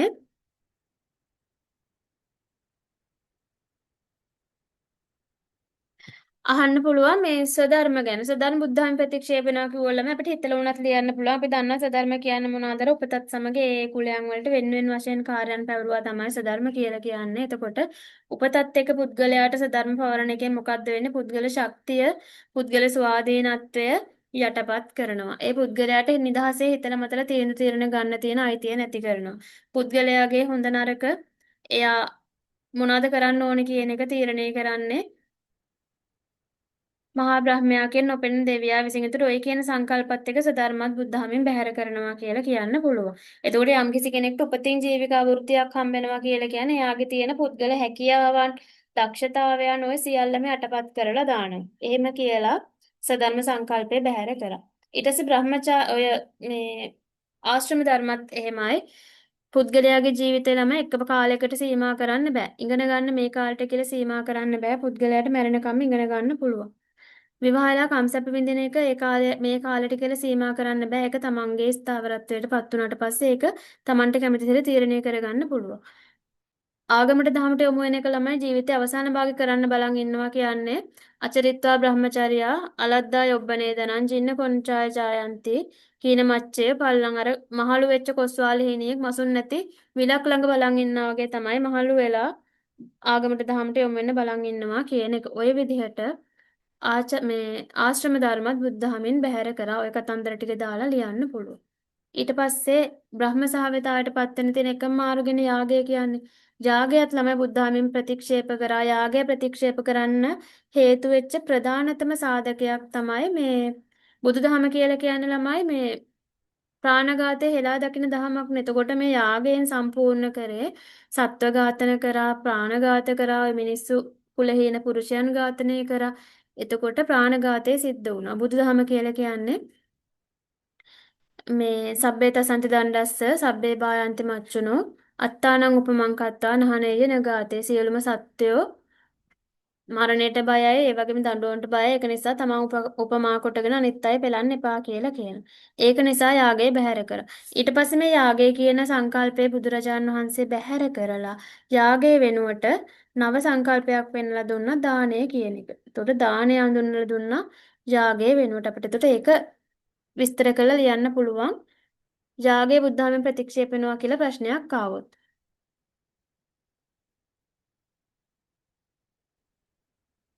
හරිද? ඊට පස්සේ අනිවාර්යෙන් අහන්න පුළුවන් තවත් මාතෘකාවක් තියෙනවා කාන්තාව ගැන. ළමයි කාන්තාව ගැන අහනකොට ප්‍රශ්න ඕගොල්ලන් අහන්න පුළුවන් සාමාන්‍යයෙන් කාන්තාව ගැන ප්‍රශ්නයක් අහද්දී ගොඩාක් දුරට අහනවා බ්‍රාහ්මණ යුගයේ කාන්තාව ගැන. ගිය අවුරුද්දෙත් මම හිතන්නේ අහලා තිබුණා බ්‍රාහ්මණ යුගයේ කාන්තාව ගැන. අහලා තිබුණාද නැද්ද? අහලා තිබ්බ නේද? එතකොට කාන්තාව ගැන ප්‍රශ්නයක් ආවොත් ළමයි අපෙන් සාමාන්‍යයෙන් ඕගොල්ලෝ මතක තියාගන්න ඕනේ කාන්තාව ගැන ප්‍රශ්නයක් ආවොත් එහෙම අනිවාර්යයෙන්ම උදාහරණ දාලා ලියන්න ඕනේ. උදාහරණ කියන්නේ ශ්ලෝක කිහිපයක් ඕගොල්ලෝ දාන්න ඕනේ අනිවාර්යයෙන්ම ශ්ලෝක කිහිපයක් දාලා ලියන්න. එතකොට ශ්ලෝක දෙක තුනක්වත් පාඩම් තියෙන්න ඕනේ. ශ්ලෝක කියන්නේ කාන්තාව බුද්ධහමේ බ්‍රාහ්මණ ඉගැන්වීම අතර මොන වගේ පීඩාවකටද පත් උනේ කියලා. එතකොට ඔයාලා මතක තියාගන්න කාන්තාව කියලා කියන්නේ බ්‍රාහ්මණ යුගයේ ඉතා පීඩාවට පත් වෙලා හිටිය කෙනෙක් තමයි කාන්තාව කියලා කියන්නේ. එතකොට පුරුෂාධිපත්‍ය සමාජයේ රජ වෙලා තිබුණා. ඊට පස්සේ සාමාන්‍යයෙන් පුතේ කාන්තාව ගැන අහන්න පුළුවන් ප්‍රශ්න කාන්තාව මේ බ්‍රාහ්මණ යුගයේ කාන්තාවට උරුම වෙලා තිබිච්ච සමාජ තත්ත්වය කියලා අහන්න පුළුවන්. එහෙම නැත්නම් අහන්න පුළුවන් කාන්තාවට බුදුදහමේ ලැබිච්ච මේ නිදහස කොහොමද කියලා අහන්න පුළුවන්. ඔය වගේ ප්‍රශ්නයක් තමයි අහන්නේ. දැන් අපි හිතමු බ්‍රාහ්මණ යුගයේ කාන්තාව ගැන ඇහුවොත් ඕගොල්ලෝ අහන ඕනින් ප්‍රශ්නයකට ලියන්න තියෙන එකම ටික තමයි ලියන්න තියෙන වෙන වෙන ඒවා නැහැ. බ්‍රාහ්මණ යුගයට අදාළව අහන ඕනින් ප්‍රශ්නයකට ලියන්න තියෙන්නේ කාන්තා පුරුෂාධිපත්‍යයෙන් යටත් වෙලා හිටියේ මේ බ්‍රාහ්මණ යුගයේ කාන්තාව. එතකොට කාන්තාට සමාජීය, ආර්ථික, දේශපාලනික, ආගමික කිසිම නිදහසක් තිබ්බේ නැහැ බ්‍රාහ්මණ යුගයේ කාන්තාවට. මන් දාන්නම් පුතේ. කාන්තාව ගැනම උත්තරයක් දාන්න. එතකොට කාන්තාව ගැන කතා කරද්දී සමාජයේ කිසිම වරප්‍රසාදයක් තිබ්බේ නැහැ. ආගමික, සමාජික, ආර්ථික, දේශපාලන කිසිම නිදහසක් තිබ්බේ නැහැ. ඊට පස්සේ කාන්තාව කියන්නේ පුරුෂාධිපත්‍යයට යටත් වෙලා හිටියා කියලා අපිට ගන්න පුළුවන්. මේ ඒ කාලේ ළමයි කාන්තාවකගේ උපත පවා ප්‍රතික්ෂේප කරා. ඒ කියන්නේ ගැහැණු දරුවෙකුගේ උපතක් කියලා කියන්නේ දෙමව්පියන්ට මහත් සිත් ඇවුල්ගෙන දෙන දෙයක් කියලා සඳහන් වෙලා තිබුණා. එතකොට ඒක අපිට ශ්ලෝකේ ගන්න පුළුවන්. පුත්‍රහි ජාතා මහතේන චින්තා කසේව ප්‍රදේති මහත් විතරකං දත්වා සුඛං ප්‍රජාස්තිවා නවේති කන්‍යා පිතෘත්වං කළුනාම කෂ්ඨම්. ඒ කියන්නේ ගැහැණු දරුවෙක්ගේ උපත මව්පියන්ට සිත් ඇවුල්ගෙන දෙනවලු. ඒක නිසා ගැහැණු දරුවෙක්ගේ උපත ප්‍රතික්ෂේප කරලා තිබුණා. ඊට පස්සේ තව තිබුණා ළමයි මේ පුරුෂාධිපත්‍යයට යටත් වෙලා තිබුණා. ගැහැණු දරුවෙක් කුඩා කාලයේ පියා යටතේ යොවුන් කාලයේ ස්වාමිපුරුෂයා යටතේ මේ මහලු වුණාට පස්සේ වැඩිමහල් පුතා යටතේ මුළු ජීවිත කාලෙම පිරිමියෙක් යටතේ ඉන්න ඕනි කියලා තිබුණා. ඒක ළමයි අර බාල්ලේ පිතුරුවශේ තිෂ්ඨේත් ප්‍රාණිග්‍රාහස්ස යෞවනේ පුත්‍රානන් බර්තරි ප්‍රේතේ නබජේ ස්ත්‍රී ස්වතන්ත්‍රතාම් කියලා ඒ ශ්ලෝකය අපිට ඒකට ලියන්න පුළුවන්. ඊට පස්සේ අපිට තව ගන්න පුළුවන් කාන්තාව ඒ කාලේ අනිවාර්යෙන් සති පූජාව කරන්න ඕනේ. සති පූජාව කියලා කියන්නේ සැමියා මැරුණාට පස්සේ සැමියා දවන සැට පැනලා තමන්ගේ ජීවිතේ නැති කරගන්න ඕනේ. ඒකත් දාන්න පුළුවන්. තව අපිට ගන්න පුළුවන් කාන්තාව කොයි මොහොතකවත් විශ්වාස කරන්න එපා. කාන්තාවකගේ දර්ශනයක් දැකීම සිහි විකල් වෙනවා. ඊට පස්සේ ස්පර්ශය ධන විනාශයට හේතු වෙනවා. එකට සායනයේ මරණය ගෙන දෙනවා. ඒක නිසා ස්ත්‍රී කියන්නේ ප්‍රත්‍යක්ෂ වශයෙන්ම රාක්ෂණියක් කියලා බමුණෝ කිව්වා. අපිට ඒ උදාහරණය ගන්න පුළුවන්. දර්ශන චිත්තම් වෛකල්යන් ස්පර්ශනං ධන නාශනං සයනං මරණං කුර්යාත් ස්ත්‍රී ප්‍රත්‍යක්ෂ රාක්ෂසී කියලා කිව්වා. තව බමුණු කියලා තිබුණා කාන්තාව කියලා කියන්නේ කොයි වෙලාවකවත් විශ්වාස කරන්න හොඳ නැති කෙනෙක් කියලා බමුණු කියලා තිබුණා. ඒක ගන්න පුළුවන් අපිට කාන්තාවට ඇති වෙලා තිබිච්ච පීඩාව මොන වගේද කියලා. මොකද්ද අපිට ගන්න පුළුවන් අර අත්තික්ක ගහේ මල් පිපුණා කියලා විශ්වාස කරත් කළු පාට සුදු පාට කපුටන් ඉන්නවා කියලා විශ්වාස කරත් මාළු එහෙම නැත්නම් මත්ස්‍යයෙන් ජලය පිහිනලා ගියපු පාරවල් තිබුණා කියලා විශ්වාස කරත් ස්ත්‍රිය විශ්වාස කරන්න එපා කියලා බමුණු කිව්වා. එතකොට ඒක අපිට ගන්න පුළුවන්. ඒ කියන දේවල් සාමාන්‍යයෙන් සිද්ධ වෙන්නේ නැති අභාව්‍ය දේවල් ඒවා උනා කියලා කවුරු හරි කිව්වොත් ඒව පිළිගන්න කිව්වා. නමුත් ස්ත්‍රිය විශ්වාස කරන්න එපා කියලා බමුණු ඒ වගේ පහත් තත්ත්වයට ස්ත්‍රිය පත් කරලා තිබුණා. ඒක කොහොමද තිබුණේ? ඖදුම්බර භවන් පුෂ්පං ශ්වේත වර්ණංච කාකයෝ මත්ස්‍යපාදං ජලයේ පශ්චේත් ස්ත්‍රී චිත්තං නවිශ්වසේත් කියලා කිව්වා. ඔය වගේ ශ්ලෝක කිහිපයක් ළමයි ඔයගොල්ලෝ මතක තියාගන්න. තව තිබුණ ඔය මුඛපද්මන් දලාකාරං වාචා චන්දන සීතලං මදු තිෂ්ඨති ජීවහාග්‍රේ හෘදේසු හලාහලන. ඒ කියන්නේ කාන්තාවගේ මුහුණ පියුමක් වගේ පියකරුයි තෙපලන වදන් සඳුන් මෙන් සිසිලසයි දිව ගැත්තේ මී පැණි බඳුයි. නමුත් හෘදේ හලාහල විෂ කියලා එහෙම කිව්වා. එතකොට ඒවා ගන්න පුළුවන්. ඊට පස්සේ ඔය කියන ශ්ලෝක කිහිපයක් 4ක් වගේ මතක තියාගත්තොත් ඔයාලට උත්තරයක් හරියට ලියා ගන්න පුළුවන්. මම ඕගොල්ලන්ට ශ්ලෝක නැති කවුරු හරි ඉන්නවනම් හරි කොහොම හරි කියන උත්තරයක් මම දාන්නම් ගෲප් එකට. ওই විදිහට තමයි කාන්තාව ගැන මේ අහන්නේ ළමයි ප්‍රශ්න. ආයේ තව ඔය ඉඩලද හැම වෙලාවෙම කාන්තාව වර්ධ බැඳෙන තැනැත්තියක් කියලා බමුණු කිව්වා. ස්ථානන්නාස්ති ශනන්නාස්ති නාස්ති ප්‍රාතයිතා ජනන් තේන නාරද නාරීනං ස්ත්‍රීත්වම උපජායතෝ. කියන්නේ කාන්තාව කියලා කියන්නේ නිශ්චිත ස්ථානයක් නැහැ, නිශ්චිත වේලාවක් නැහැ, නිශ්චිත ස්වාම පුරුෂයෙක් නැහැ. නිසා කාන්තාවට පතිවතක්ද නැහැ කියලා බමුණු කිව්වා. එතකොට ඔය කියන කාරණාවත් අපිට ගන්න පුළුවන් කාන්තාව මොන වගේ තත්වයක්ද බමුණු යුගයේ උදා කරලා තිබුණේ. ඊට පස්සේ ඇයට තිබුණේ ළමයි මුළු තැන්ගේ කටයුතු කරන්නයි, සැමියා පිනවන්නයි, දරුවෝ බිහි කරන්නයි විතරයි. අධ්‍යාපනයේ යෙදෙන්න බෑ, ආගමට දහමට යොමු වෙන්න බෑ. ඊට පස්සේ රැකියාවක් කරන්න අයිතියක් නැහැ. රැකියාවක් කරනවා නම් කරන්න පුළුවන් වෙලා තිබුණේ ගණිකා වෘත්තිය විතරයි. ඒකත් කරන්නත් සුදුසුකම් බැලුවා. උගත් වෙන්න ඕනේ, රූමත් වෙන්න ඕනේ, සූසට කලාවන් දැනගෙන ඉන්න ඕනේ. ඔය වගේ ඒකටත් සුදුසුකම් බැලුවා. එහෙම ගණිකා වෘත්තිය කරලා හම්බ කරන සල්ලි වලිනුත් රජයට බදු ගෙවන්න ඕනේ. කාන්තාවන්ට ධනෙ ඉතුරු කරගන්න අවස්ථාවක් දීලා තිබුණේ නැහැ. ওই විදිහට කාන්තාව සමාජයේ ඉතා පහත් තත්ත්වෙහිලා සලකලා සමාජයේ ගොඩක් පීඩාවට පත් කරලා තිබුණා. කොහොමුණත් ඔය කාන්තාවම ළමයි බුද්ධාම අභියසදී මොකක්ද වෙන්නේ? සමාජයේ උපරිම නිදහසක් ලබනවා. දියණියක් වශයෙන්, බිරිඳක් වශයෙන්, මවක් වශයෙන්, උපාසිකාවක් වශයෙන් සහ භික්ෂුණියක් වශයෙන් උපරිම නිදහසක් ලබනවා. ඒව ගැන අහන්න පුළුවන් ඔයාලෙන් ප්‍රශ්නයක්. එතකොට දියණියක් වශයෙන් නිදහසක් ලැබුවා කියන්නේ අපිට ගන්න පුළුවන් අර කොසල් රජතුමාට දුවෙක් ඉපදුනාට පස්සේ කොසල් රජතුමා ඊටම ශෝකයෙන් ඉන්නවා. එතකොට බුදුරජාණන් වහන්සේ දේශනා කරා දියණියකගේ උපත කියලා කියන්නේ පුතෙක්ගේ උපතට වඩා ශ්‍රේෂ්ඨයි. නේ? එහෙම කියලා ඉත්තිපේ කච්චයා සෙය්‍යා තස්මා පෝස ජනාධිප මේදාවනේ සීලවතී සසුදේවා පතිබ්බතා කියලා ස්ත්‍රියකගේ උපත ශ්‍රේෂ්ඨයි කියලා පිරිමි ළමයෙකුගේ උපතට වඩා කියලා පෙන්නලා දුන්නා. ඊට පස්සේ බිරිඳක් වශයෙන් සමාජයේ ලද නිදහස ගන්න පුළුවන් අර සිංහලවද සූත්‍රයේ ස්වාමිපුරුෂයාගෙන් බිරිඳට වෙන්න ඕන යුතුයකම් සහ වගකීම් ටික තියෙන. එතනින් ගන්න පුළුවන්. ඊට පස්සේ සප්තපරියා සූත්‍රයේ භාර්යාවරු 7 දෙනෙක් ඉන්නේ. 7 දෙනාගෙන් බුද්ධහම පිළිගන්න භාර්යාවරු දෙන්නෙක් ඉන්නවා. ඒ ගැන කතා කරලා තින්ට චතුසංවාද සූත්‍රය ගන්න පුළුවන්. සමාජයේ ඉන්න විවාහක යුවළවල් ගැන කතා කරලා තින එක ගන්න උදාහරණ විදිහට දාලා ලියන්න පුළුවන්.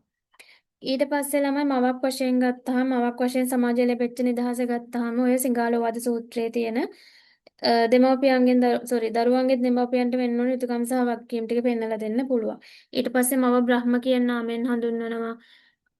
ඒ දේවල් ගන්න පුළුවන්. ඊට පස්සේ බුදුරජාණන් වහන්සේ වුණත් තමන්ගේ මව වෙච්ච මහා මේ ප්‍රජාපති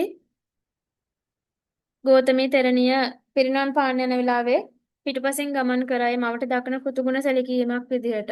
ඊට පස්සේ තමන්ගේ කලුරිය කරපු මාව ඉන්නවනේ මහා මායා දේවිය.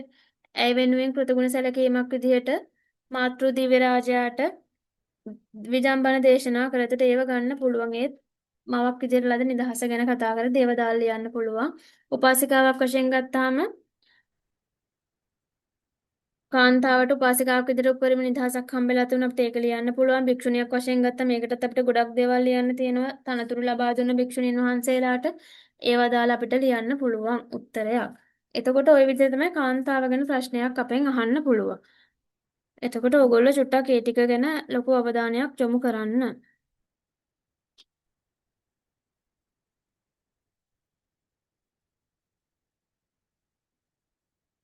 ඊට පස්සේ ළමයි පළවෙනි පාඩමේ ඔය කියන කතන්දර ටික ඉවරුණාට පස්සේ ඒ ටිකත් පළවෙනි පාඩමේ ඊට පස්සේ අපිට ආයෙත් තියෙනවා පළවෙනි පාඩමේම කොටසක් ළමයි මේ අර ශ්‍රමණ සම්ප්‍රදාය ගැන. ශ්‍රමණ සම්ප්‍රදාය කියලා කියන්නේ පළවෙනි පාඩමේම කොටසක්. ඒ කියන්නේ ෂට්ශාස්ත්‍රවරු ඇතුළත් ශ්‍රමණ සම්ප්‍රදාය ගැන MCQ වලට උනත් අහන්න පුළුවන් ළමයි නිගණ්ඨ කියලා ශ්‍රමණ සම්ප්‍රදායක් හිටියා. ඒ කියලා කියන්නේ නිගණ්ඨයන් කියලා කියන්නේ එයාලා අපිට හඳුන්වන්න පුළුවන් Taman කෙලෙස් ගැට වලින් තොරයි කියලා කියාගෙන හිටිය සාදුවරු පිරිසක් හිටියා. ඒගොල්ලෝ තමයි නිගණ්ඨයෝ. ඒගොල්ලෝ ප්‍රධාන වශයෙන් කොටස් දෙකක් හිටියා. ශ්වේතම්බර සහ දිගම්බර කියලා. ඒගොල්ලෝ ශ්වේතම්බර කියන්නේ සුදු පාට වස්ත්‍ර ඇඳපු කට්ටිය. දිගම්බර කියලා කියන්නේ නිර්වස්ත්‍ර කට්ටිය. එයාලා දුෂ්කර වෘත්ත අනුගමනය කරගෙන හිටියා. ඊට පස්සේ ආජීවකයෝ හිටියා. මේගොල්ලෝ අතින් දණ්ඩක් අරගෙන ගියපු අත්තිකිලමතානුයෝගී උග්‍ර තපස්විත අනුගමනය කරපු පිරිසක් තමයි ආජීවකයෝ කියලා කියන්නේ. ජටිලයෝ කියලා පිරිසක් හිටියා. එයාලා හිසේ ජටාවක් බැඳගෙන හිටියා. සංචාරක ජීවිතයක් ගත කරා. සමහර අය ගිනි දෙවියන් පිරීම උදක පාරිශුද්ධිය වගේ දේවල් වලට මූලිකත්වයක් දුන්න ජටිලය. ඊට පස්සේ හිටියා පරිබ්‍රාජකයෝ. පරිබ්‍රාජකයෝ ළම අත්තිකිලමතානුයෝගීව දුෂ්කර තපස් වෘත කරපු සාදුවරු කොට්ටාසයක්. ওই විදිහට ශ්‍රමණ සම්ප්‍රදායන් හිටියා බ්‍රාහ්මණ යුගයේ. ඒ ශ්‍රමණ සම්ප්‍රදාය බිහි වුණේ කොහොමද? අර බ්‍රාහ්මණ ඉගැන්වීම් වලට විරුද්ධව නැගී හිටපු කට්ටිය. ඒ කියන්නේ වර්ණ ධර්ම වලට, සධර්ම වලට, ආපත් ධර්ම වලට, ආශ්‍රම ධර්ම වලට, යාගයට, කාන්තාව නිදහස වෙනුවෙන් නැගී හිටපු කට්ටිය තමයි ශ්‍රමණ සම්ප්‍රදාය කියලා කියන්නේ. එතකොට ශ්‍රමණ සම්ප්‍රදාය හැමෝම බ්‍රාහ්මණ ඉගැන්වීම් වලට විරුද්ධ වුණා කියන එක මතක තියාගන්න. ඊට පස්සේ ළමයි බෞද්ධ ශ්‍රමණ සම්ප්‍රදාය සුවිශේෂී ලක්ෂණ අහන්න පුළුවන්. එහෙම නැත්නම් ඔයාලෙන් අහන්න පුළුවන් බෞද්ධ ශ්‍රමණ සම්ප්‍රදායේ සහ බ්‍රාහ්මණ ශ්‍රමණ සම්ප්‍රදායේ අනන්ත ලක්ෂණ වෙන වෙනම අහන්න පුළුවන්. එතකොට මතක තියාගන්න ඕන බෞද්ධ ශ්‍රමණ සම්ප්‍රදාය කියලා කියන්නේ මේ අනිකුත් ශ්‍රමණ සම්ප්‍රදායන්ගෙන් වෙනස් බෞද්ධ ශ්‍රමණ සම්ප්‍රදාය කියලා කියන්නේ තම සංසුන් ඉඳුරන් තියෙන පිරිසුදු කසාවත් දරන ශීලාදී ගුණධර්මයන්ගෙන් යුක්ත බිමට හෙළන දැස් ඇති හිසරැවුල් මුඩු කරපු සංසුන්ව ගමන් කරන සුපටිපන්න පිරිසක් තමයි බෞද්ධ ශ්‍රමණ සම්ප්‍රදාය කියලා කියන්නේ. යාලා පින්ඩපාතයක එක් වේලක් විතරක් ආහාරයට ගන්නවා. සරල දීපෙවතක් තමයි ගත කරන්නේ. අටලෝ දහමින් කම්පා වෙන්නේ නැහැ. ඊට පස්සේ කාමසුකල්ලිකාණු යෝගය අත්තිකිලමතාණු යෝගයෙන් බැහැර වෙලා මැදුම් පිළිවෙත් තමයි අනුගමනය කරන්නේ. අතීතය සහ අනාගතය පිළිබඳ ශෝක කරන්නේ නැහැ. වර්තමානයෙන් යැපෙනවා. ප්‍රසන්න පෙනුමක් තියෙන පිරිසක් තමයි මේ බෞද්ධ ශ්‍රමණ සම්ප්‍රදාය කියලා. කියන ওই කාරණා ළමයි සම්මිද්ධ සූත්‍රයේ තියෙනවා කියලාත් පොඩ්ඩක් මතක තියාගන්න MCQ වලට අහන්න පුළුවන්. ඊට පස්සේ පුද්ගල ස්වාමීත්වය අගය කරා බෞද්ධ ශ්‍රමණ සම්ප්‍රදාය. ඒ වගේම බෞද්ධ ශ්‍රමණ සම්ප්‍රදාය කියලා කියන්නේ පාරිශුද්ධ වූ කාය වාක් මනක් කර්ම තියෙන පිරිසක්. ඊට පස්සේ නිවන මූලික පරමාර්ථය කරගත්ත මේ බෞද්ධ ශ්‍රමණ සම්ප්‍රදාය. ඒ දේවල් මතක තියාගන්න. කොහොමද ඊට පස්සේ තමයි ෂට්ශාස්ත්‍රවරු ගැන තියෙනවා. ෂට්ශාස්ත්‍රවරු කියන්නේත් ඔය ශ්‍රමණ සම්ප්‍රදායටම අයිති පිරිසක්. බුදුරජාන් වහන්සේ ලෝකේ පහළ වෙච්ච කාලේ ෂට්ශාස්ත්‍රවරු හිටියා. මෙයාලා ගැන ළමයි තොරතුරු අපිට ගන්න පුළුවන් දීඝනිකායේ සාමාන්‍ය ඵල සූත්‍රයෙන්. ඊට පස්සේ ජෛන මූලාශ්‍ර වලින් තොරතුරු ගන්න පුළුවන්. කවුද ෂට්ශාස්ත්‍රවරු ටික? පූර්ණ කස්සප, මක්කලි ගෝසාල, අජිත කේශකම්බලි, පකුද කච්චායන, ඊට පස්සේ සංජය බෙල්ලට්ටි පුත්ත, නිගණ්ඨනාථ පුත්ත. ඔය ෂට්ශාස්ත්‍රවරුන්ගෙන් ළමයි කෙනෙක් ගැන අහන්න පුළුවන්. එතකොට ඔයාලෙන් අහද්දී ෂට්ශාස්ත්‍රවරුන්ගේ ඉගැන්වීම් බුද්ධායම ප්‍රතික්ෂේප වෙන ආකාරය අහන්නත් පුළුවන්. ඒ ෂට්ශාස්ත්‍රවරයාගේ ඉගැන්වීම් ගැන අහන්නත් පුළුවන්. එතකොට මුලින්ම තියෙනවා පූර්ණ කස්සප ගැන. අපි කලිනුත් කතා කරා මම ආයෙත් කියන්නම් ඒකට කමක් නැහැ. මේ පූර්ණ කස්සප කියලා කියන්නේ අකිරියවාදී ශාස්ත්‍රූවරයෙක්. ඒක තියෙනවා සාමාන්‍ය ඵල සූත්‍රයේ සඳහන් වෙලා තියෙනවා. ඒ කියන්නේ මෙයා කියනවා ළමයි කරන්නෙක් කරවන්නෙක් සිඳින්නෙක් සිඳවන්නෙක් නෑ කියලා කියනවා. සමස්ත පෘථිවි තලයේම ඉන්න සියලුම ජීවීන් මරලා එක මස් ගොඩක් කරාට පස්සෙත් සිද්ධ වෙන පාපයක් නෑ කියන. දන් දෙමින් දන් දෙවමින් යදිමින් යදමින් ගංගා තීරයේ උතුරු කෙරවල දක්වා ගියත් සිද්ධ වෙන පිනක් නෑ කියන. ඒ වගේම හම්බෙන සියලුම සත්තු මරමරා ගියත් ඒකෙන් සිද්ධ වෙන පවක් නෑ කියනවා. එතකොට දාණයෙන්, ඉන්ද්‍රිය දමනයෙන්, සත්‍ය වචන කතා කරන එකෙන් පිනක් නෑ කියලා තමයි කියන්නේ. කරතෝකෝ මහරජකාරයතෝ, ජින්දන්තෝ, ජදාපයතෝ, පචතෝ පාචයතෝ, සෝචයතෝ, සෝචාපයතෝ කියලාම දිගට දිගට තියෙන එච්චර මතක තියාගන්න ඕනේ. හරිද? ඊට පස්සේ මෙයා කියන විදිහට පූර්ණ කස්සප කියන විදිහට ළමයි පිනෙහි පැමිණීමක් නැහැ, පවෙහි පැමිණීමක් නැහැ කියනවා. නත්ති පුඤ්ඤස්ස ආගමෝ, නත්ති පාපස්ස ආගමෝ කියලා කියනවා. එතකොට පින පව දෙක විශ්වාස කරන්නේ නැහැ කියන එක තමයි කියන්නේ. එතකොට මේ කියන පූර්ණ කස්සපගේ ඉගැන්වීම් බුද්ධාමෙන් ප්‍රතික්ෂේප වෙන්න හේතුවක් තමයි මෙයා කියන විදිහට ළමයි ඕනෙම මිනිස්සෙක්ට ඕනෙම දුරාචාර ක්‍රියාවක් කරලා ඔය පාඩුවේ ඉන්න පුළුවන් මෙයාගේ විදිහට ඉගෙන ගත්තොත් එහෙම. ඒ කියන්නේ සත්තු මරලා මිනිස්සු මරලා පාඩුවේ ඉන්න පුළුවන් Tamante එකකින් කිසි බලපෑමක් නැහැ කියලා තමයි පූර්ණ කස්සප කියන්නේ. එතකොට බුදුදහම කියනවා මිනිස්සු විදිහට අපි කරන හැම ක්‍රියාවකම සචේතනික වගකීම තියෙන්න ඕනේ කාටද? අපිට තමයි තියෙන්න ඕනේ. අපිට තමයි වගකීම තියෙන්න ඕනේ.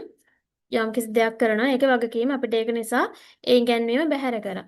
ඊට පස්සේ මේ සමාජය තුල ළමයි ආචාර ධර්ම අර්ථවත් කරන්න බෑ මේ පූර්ණ කස්සප වගේ ශාස්ත්‍රවරු ඉන්නකම්. මොකද එයාලා උගන්වන විදිහට හැමෝම අනුන්ගේ දේවල් හොරකම් කරයි, මිනී මරයි, මංකොල්ල එකයි ඔය හැම දෙයක්ම කරයි සමාජයට යහපතක් වෙන්නේ.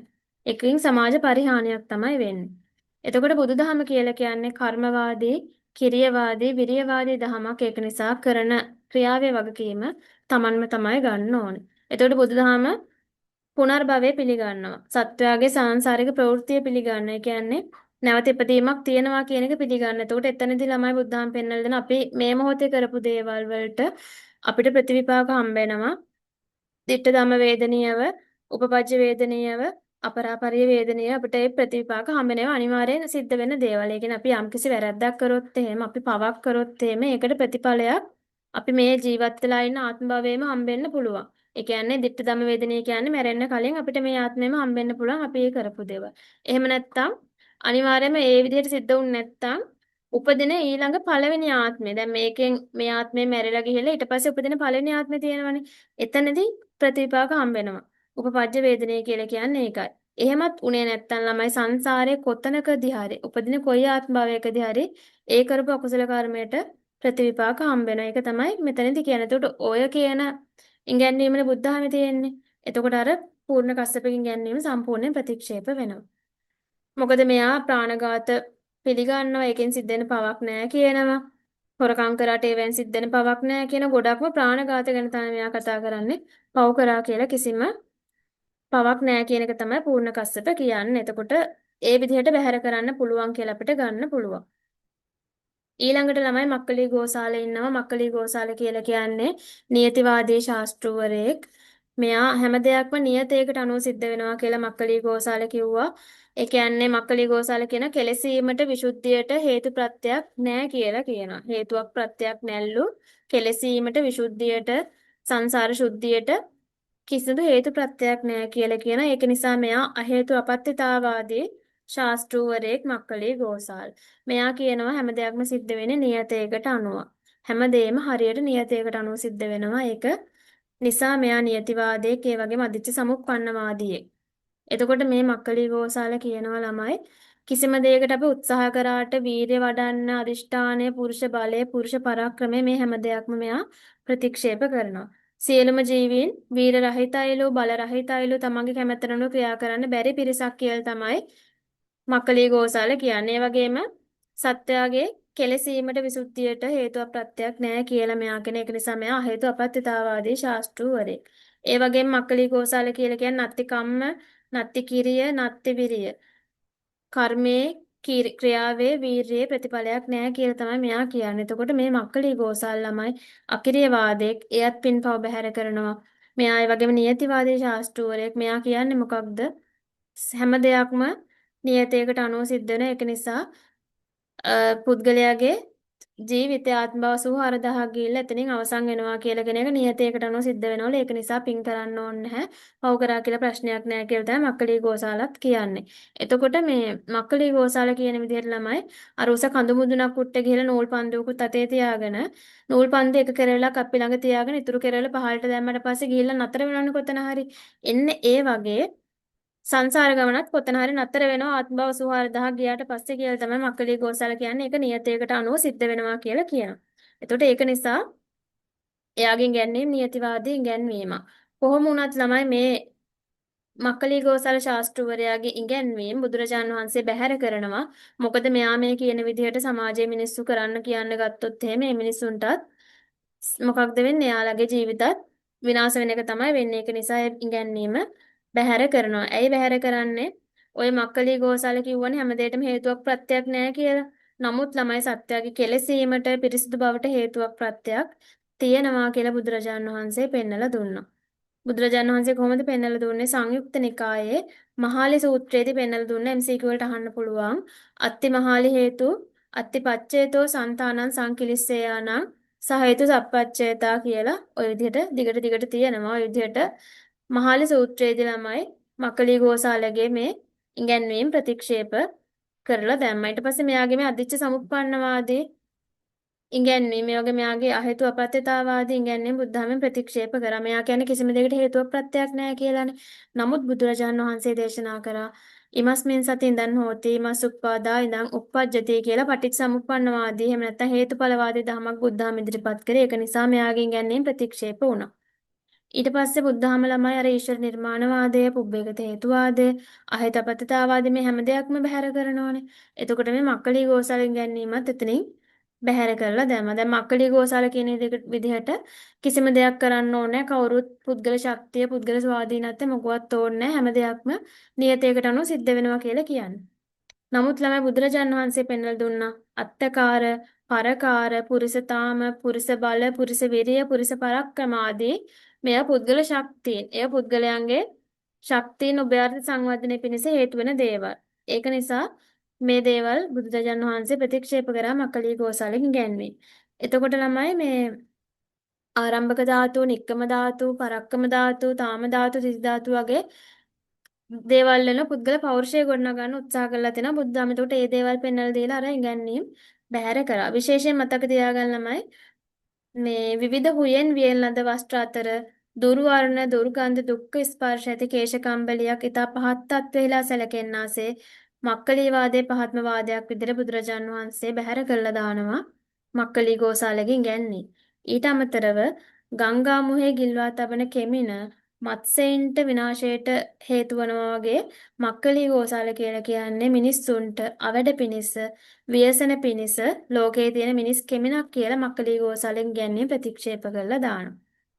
ඊට පස්සේ ළමයි තව තියෙනවා ඔය මක්කලි ගෝසාලෙන් කියන්නේ ප්‍රතික්ෂේප කරනවා කියලා කියද්දී නත්ති මහරජ හේතු නත්ති පච්චේතෝ సంతాනං සංකිලිස්සය නම් ඔය විදිහට පාඩයක් තියෙනවා දිගට දිගටම ඕකෙනුත් කියවෙන්නේ මේ මක්කලි ගෝසාලගේ ඒ ඉගැන්වීම් සියල්ලම බුද්ධාමෙන් ප්‍රතික්ෂේප වෙනවා කියන එක. හරිද? ඊට පස්සේ ඉන්න අපිට ෂට්ශාස්ත්‍රවරු අතර තව කෙනෙක් අජිතකේශ කම්බලී. එයා ගැන කතා කරද්දී අජිතකේශ කම්බලී කියන්නේ එයාගේ තියෙන දසවස්තුක මිත්‍යා දෘෂ්ටියක්. නත්ති දින්නං නත්ති ඉට්ටං නත්ති හුතං නත්ති සුකට දුක්කට කම්මානම් පලං විපාකෝ නත්ති අයන් ලෝකෝ නත්ති පරලෝකෝ නත්ති මාතා නත්ති පීතා නත්ති සත්තා උප්පාතිකා නත්ති ලෝකේ ශ්‍රමණ බ්‍රාහ්මනා කියලා දසවස්තුක මිත්‍යා දෘෂ්ටියක් ඉදිරිපත් කරනවා. දුන් දෙහි විපාක නැල්ලු, යාගයේ විපාක නැල්ලු, හෝමයේ විපාක නැල්ලු, මවක් නැහැ, පියෙක් නැහැ, ඔය වගේ නෑ කියන එකමයි මෙයා කියන්නේ. නමුත් බුදුදහම ළමයි ඔය කියන දේවල් ප්‍රතික්ෂේප කරා. එතකොට මෙයා කියනවා දුන් දෙහි විපාක නෑ, යාගයේ විපාක නෑ, කුසල කුසල කර්මවල විපාක නෑ, දානේ යාග හෝම මව්පියා මෙලොව පරලොව ශ්‍රමණ බ්‍රාහමණ මේ හැම කෙනෙක්ම නෑ කියන එක තමයි කිව්වේ. මෙයා පිළිගත්තේ සතර මහා භූත රූපයන් විතරයි. ඒක නිසා මෙයා භෞතිකවාදී ශාස්ත්‍රූවරයෙක් වුණා. මෙයා කියන්නේ කවුද? අජිතකේශ කම්බලි. එතකොට මෙයා අර මේ සතර මහා භූත රූප පඨවි ආපෝ තේජෝ වායෝ කියන සතර මහා භූත රූප වල එකතුවෙන් තමයි මිනිස්සු හැදෙන්නේ කියලා කියනවා. මරුණට පස්සේ ඒ දේවල් ඒ භූත කොටස් වලට ආයෙත් ගිහිල්ලා එකතු වෙනවා. ඊට පස්සේ ඇති දෙයක් නැහැ කිහින්දා පින් කරන්න අවශ්‍ය නැහැ කියලා තමයි මෙයා කියන්නේ. එතකොට ළමයි මේ අජිත කේශකම්බලී ශාස්ත්‍රූවරයා තව කියනවා මෙයා තමයි කියන්නේ අර මේ Tamanට මේ සැප විඳින්න මුදල් නැත්තම් ණය වෙලා හරි සැප විඳින්න කියලා මේ අජිත කේශ කම්බලේ තමයි කියන්නේ යාවත් ජීවස් සුඛං ජීවෙත් රිණං කෘත්වා ගුතං පිබෙත් බස්මි භූතස්ස දේහස්ස පුනරාගමනං කෘතං කියලා මේ අජිත කේශ කම්බලේ තමයි කියන්නේ මුදල් නැත්තම් ණය වෙලා හරි සැප විඳින්න කියලා. ඒතර ඔය කියන ඉගැන්වීම බුද්ධ ධර්මයෙන් ළමයි ප්‍රතික්ෂේප කරනවා. මොකද ප්‍රතික්ෂේප කරන්නේ? පුණ්‍ය පාප කුසල අකුසල කියන දේවල් මේ අජිත කේශ කම්බලි ප්‍රතික්ෂේප කරා. ඒක නිසා ළමයි මෙයා උච්ඡේදවාදී ශාස්ත්‍රූවරයෙක් වුණා. ඒක හින්දා බුද්ධහමෙන් ප්‍රතික්ෂේප වුණා. දැන් මෙයා කියන දේ ලෝකේ හටගන්නේ සතර මහා භූත රූප වල එකතු වෙන්න. නමුත් බුද්ධහම කියන්නේ හැම දෙයක්ම හටගන්නේ පටිච්ච සමුප්පන්නවාදීව හේතුඵලවාදීව තමයි හටගන්නේ. ඒ වගේම අර කර්මඵලය පිළිගන්නවා, ditthi ධම්ම වේදනය, උප්පජ්ජ වේදනය, අපරාපරි වේදනය කියන දේවල්. ඒ වගේම අර දසවස්තුක මිත්‍යා දෘෂ්ටිය බැහැර කළා බුද්ධහම.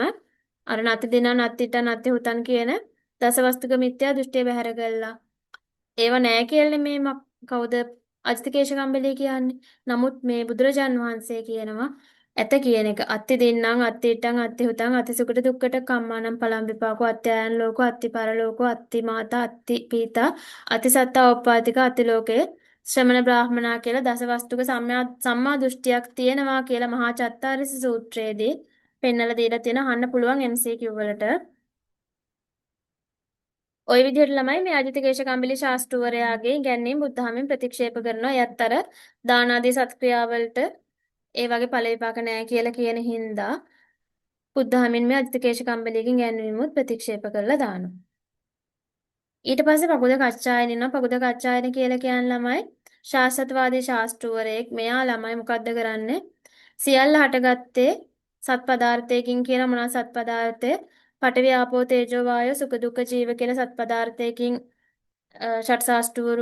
පකුද කච්චායන කියනවා මේ පඨවි ආපෝ තේජෝ වායෝ සුඛ දුක්ඛ ජීව කියන සත් පදාර්ථයෙන් තමයි කවුද මිනිස්සු හටගත්තේ කියලා කියන. එතකොට ඒක නිත්‍ය පදාර්ථ හතක් කියලා කියනවා. ඒක නිසා මෙයාගේ ඉගැන්වීම් බුද්ධහමින් ළමයි ප්‍රතික්ෂේප වෙනතර මෙයා කියන විදිහට මේ සත් පදාර්ථ අකට විදා අනිමිත අනිම්මාතා කියලා කිසිම විදිහකට වෙනස් වෙන්නේ නැතිව නොවෙනස්ව පවතින සත් පදාර්ථයක් කියලා තමයි කියන්නේ.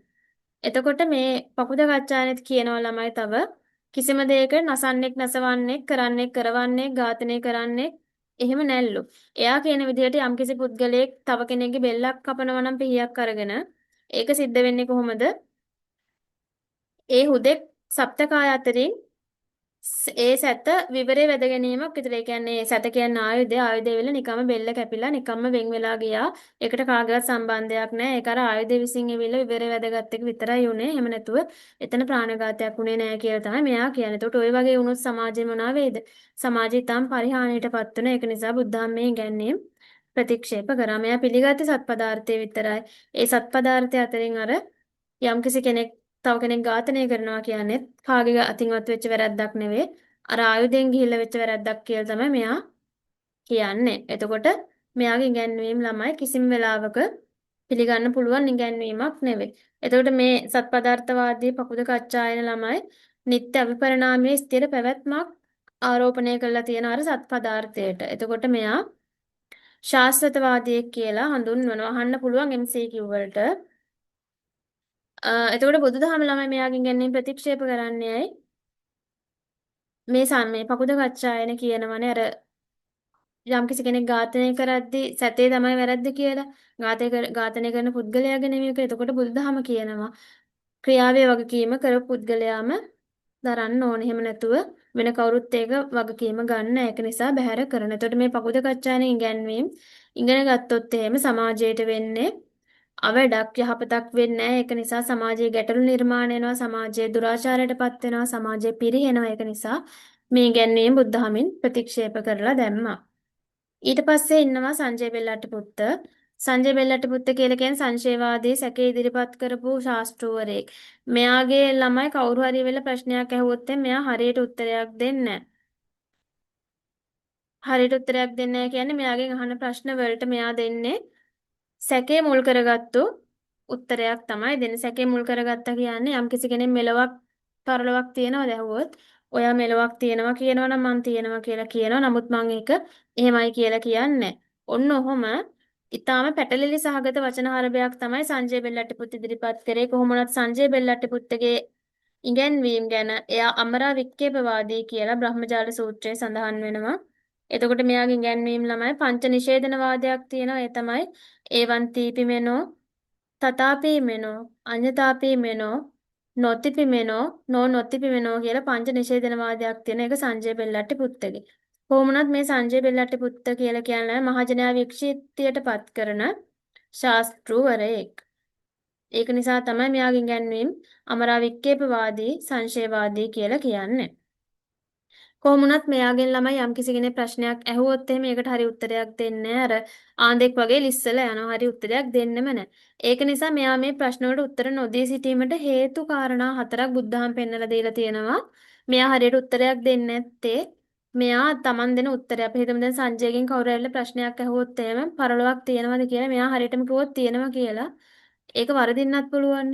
ඒක නිසා එයා හරියට දන්නේ නැහැ. එයා දන්නෙත් නැහැ පරලොවක් තියෙනවද කියලා. ඒක නිසා එයා හරියට කියන්නේ. එතකොට මෙයා ওই වගේ ප්‍රශ්නෙට උත්තරයක් දෙද්දී එහෙම නොදී ඉන්න හරිය උත්තරය නොදී ඉන්න හේතුව කියනවා එකක් තමයි මුසාවාද බය. මුසාවාද බය කියන්නේ එයා කියන එක බොරුවක් වුණොත් එහෙම ඒකෙන් බොරුවක් සමාජගත වුණොත් එහෙම එයාගේ නමට හොඳ නෑනේ. ඒකින්ද ඒකට තියෙන බය සහ කැමැත්ත නිසා හරියට උත්තර දුන්නේ නැහැ. ඊට පස්සේ උපාදාන බය කියනවා යම්කිසි කෙනෙක්ට කිව්වොත් එහෙම මෙලොවක් තියෙනවා කියලා එයා ඒක උපාදානය කරගන ඒක අල්ලගනි. ඒකම තමයි හරි කියලා එයා විශ්වාස කරගෙන ඉඳි හැමෝටම ගිහින් කියයි සංජය බෙල්ලට්ටිපුත්තුමා තමයි මේක කිව්වේ මෙහෙම දෙයක් තියෙනවා කියලා. ඒකට ඒක එයා හරිද වැරදිද කියලා දන්නේ. ඒකින්ද උපාදානයක් වෙයි කියලා බයට සහ කැමැත්තට හරියට උත්තරයක් දුන්නේ. අනුയോഗ බය කියනවා යම්කිසි කෙනෙක් ප්‍රශ්නයක් අහද්දී කියන්නේ මෙයාගෙන් කවුරු හරි අහනවා මෙලොවක් තියනවද කියලා. ඊට පස්සේ මෙයා නෑ කියලා උත්තරයක් දුන්නොත් ඒකෙන් ප්‍රතිප්‍රශ්න විමසලා ප්‍රශ්න කරයි කියලා තියෙන බයට උත්තර දුන්නේ. ඊට පස්සේ මන්දන්තා මොමුහන්තා කියනවා මෙයා නුවණ මද බැවින් තාම මෝඩ බැවින් ප්‍රශ්න වලට උත්තරයක් දුන්නේ නැහැ කියලා. හරිද? ඊට පස්සේ ළමයි ඔය විදිහට මතක තියාගන්න ඒ වගේ මෙයාගේ පංච නිෂේධනවාදය කියන්නේ ඒවන් තීපිමෙනෝ මෙසේයි මගේ අදහසක් නැහැ. කියන්නේ යම්කිසි ප්‍රශ්නයක් අපි හිතමු සසර ගැන ඇහුවා කියලා. සසර ගැන ඇහුවොත් එහෙම නැත්තම් පරලෝක ගැන ඇහුවා කියමුකෝ. යම්කිසි කෙනෙක් ඒ වෙලාවන පරලෝක ගැන ප්‍රශ්නයක්. මේ පරලෝක කියලා එකක් තියනවාද කියලා අහන. එතකොට මෙයා කියනවා මෙසේයයි මගේ අදහසක් නැහැ. ඒවන් තීපිමෙනෝ කියලා කියන්නේ ඒකයි. ඊට පස්සේ තථාපි මෙනෝ කියන්නේ එසේයයි මගේ අදහසක්ද නැහැ. ඊට පස්සේ කියනවා අඤ්ඤතාපි මෙනෝ වෙන සැටියකින්ද මගේ අදහසක් නැහැ. ඊට පස්සේ නොතිපිමෙනෝ කියලා කියනවා නොතිපිමෙනෝ කියලා කියනවා නෑ කියලා මගේ අදහසකුත් නැහැ. එහෙම එකක් පරලොවක් නෑ කියලා මගේ අදහසකුත් නෑ. නැත්තේ නැතයි මගේ අදහසකුත් නෑ. නැත්තේ නෑ කියන මගේ අදහසකුත් නෑ. එතකොට මේ මිනිස්සයා ගාවට එන මිනිස්සයා ප්‍රශ්නේ විසඳ ගන්නව වෙනකොට මොකද්ද වෙන්නේ? ඔළුව අවුල් කරගෙන ඔළුව පටලගෙන තමයි යන්න වෙන්නේ. තියෙන ප්‍රශ්න වැඩි කරගෙන තමයි යන්න වෙන්නේ. එතකොට මේ සංජය බෙල්ලට්ටිපුත්ත කියලා කියන්නේ වාචා වික්ෂිප්තයක් හෙවත් පැටලිලි සහගත වචන හරඹයක් ඉදිරිපත් කරපු ශාස්ත්‍රූවරයෙක්. ඒක නිසා මෙයා හරියට පිළිතුරු දුන්නේ නැතිඳ මෙයා අඥේවාදියෙක්ගේ ලක්ෂණ තියෙන කෙනෙක්. ඒක නිසා බුදුරජාණන් වහන්සේ බැහැර කරා මෙයාගෙන් ගැන්වීම බුද්ධිගෝචර නෑ මෙයාගෙන් ගැන්වීම. ශ්‍රාවකයා මුලාවටපත් කරන ගැන්වීම. හැම වෙලෙම විචිකිච්ඡාව සැකය මුල් කරගෙන හිටියට මෙයාගෙන් ගැන්වීම පැහැදිලි නෑ. අරමුණක් නැති පැහැදිලි අවසානයක් නැති ආගමක් දහමක් සඳහා ප්‍රතිපදා වඩන එක නිරර්ථක ක්‍රියාවක් කියලා බුද්ධාමින් මේ සංජය බෙල්ලට්ටිපුත්තකින් ගැන්වීම ප්‍රතික්ෂේප කරලා දැම්මා.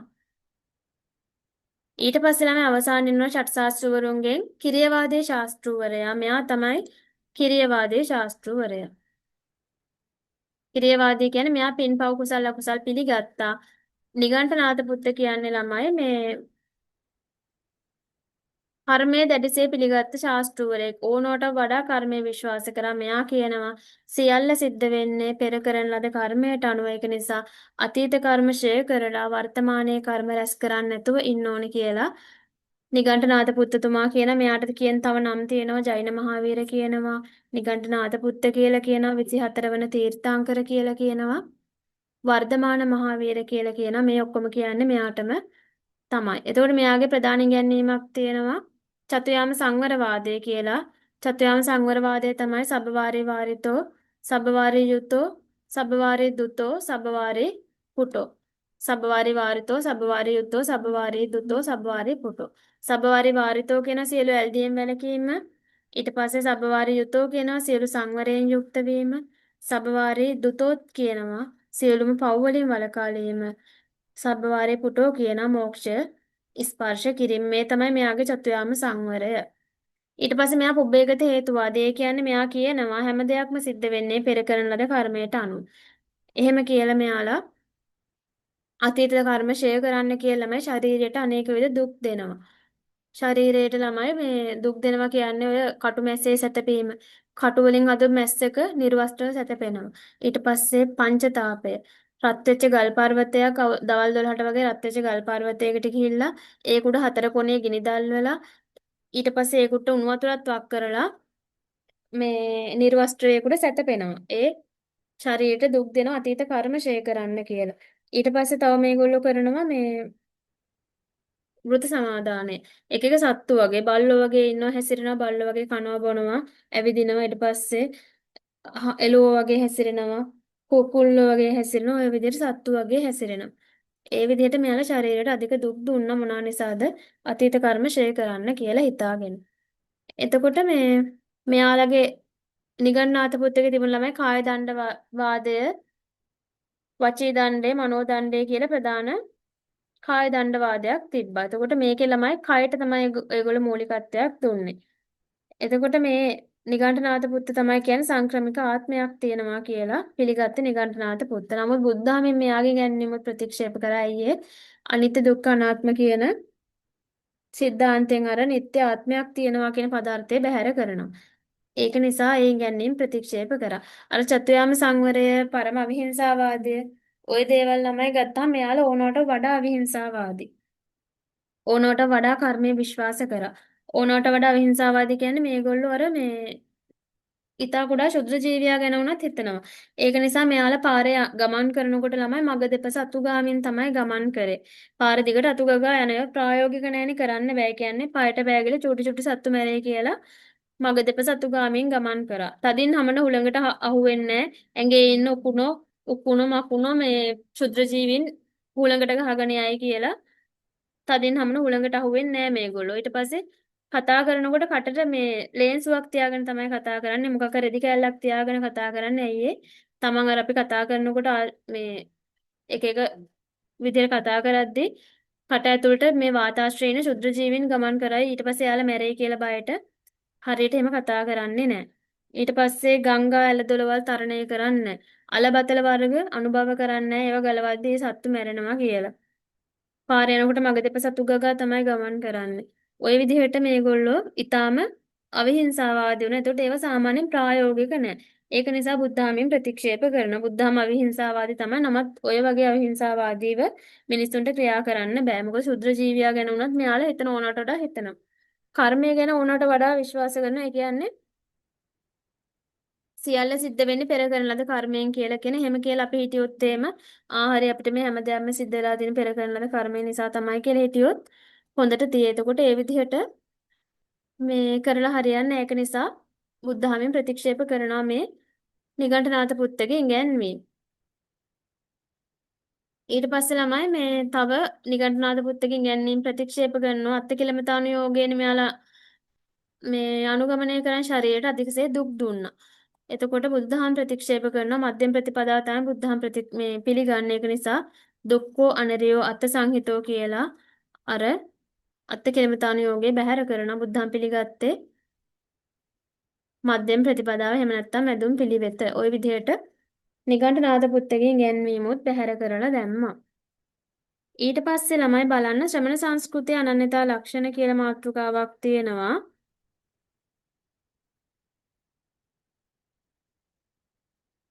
මේ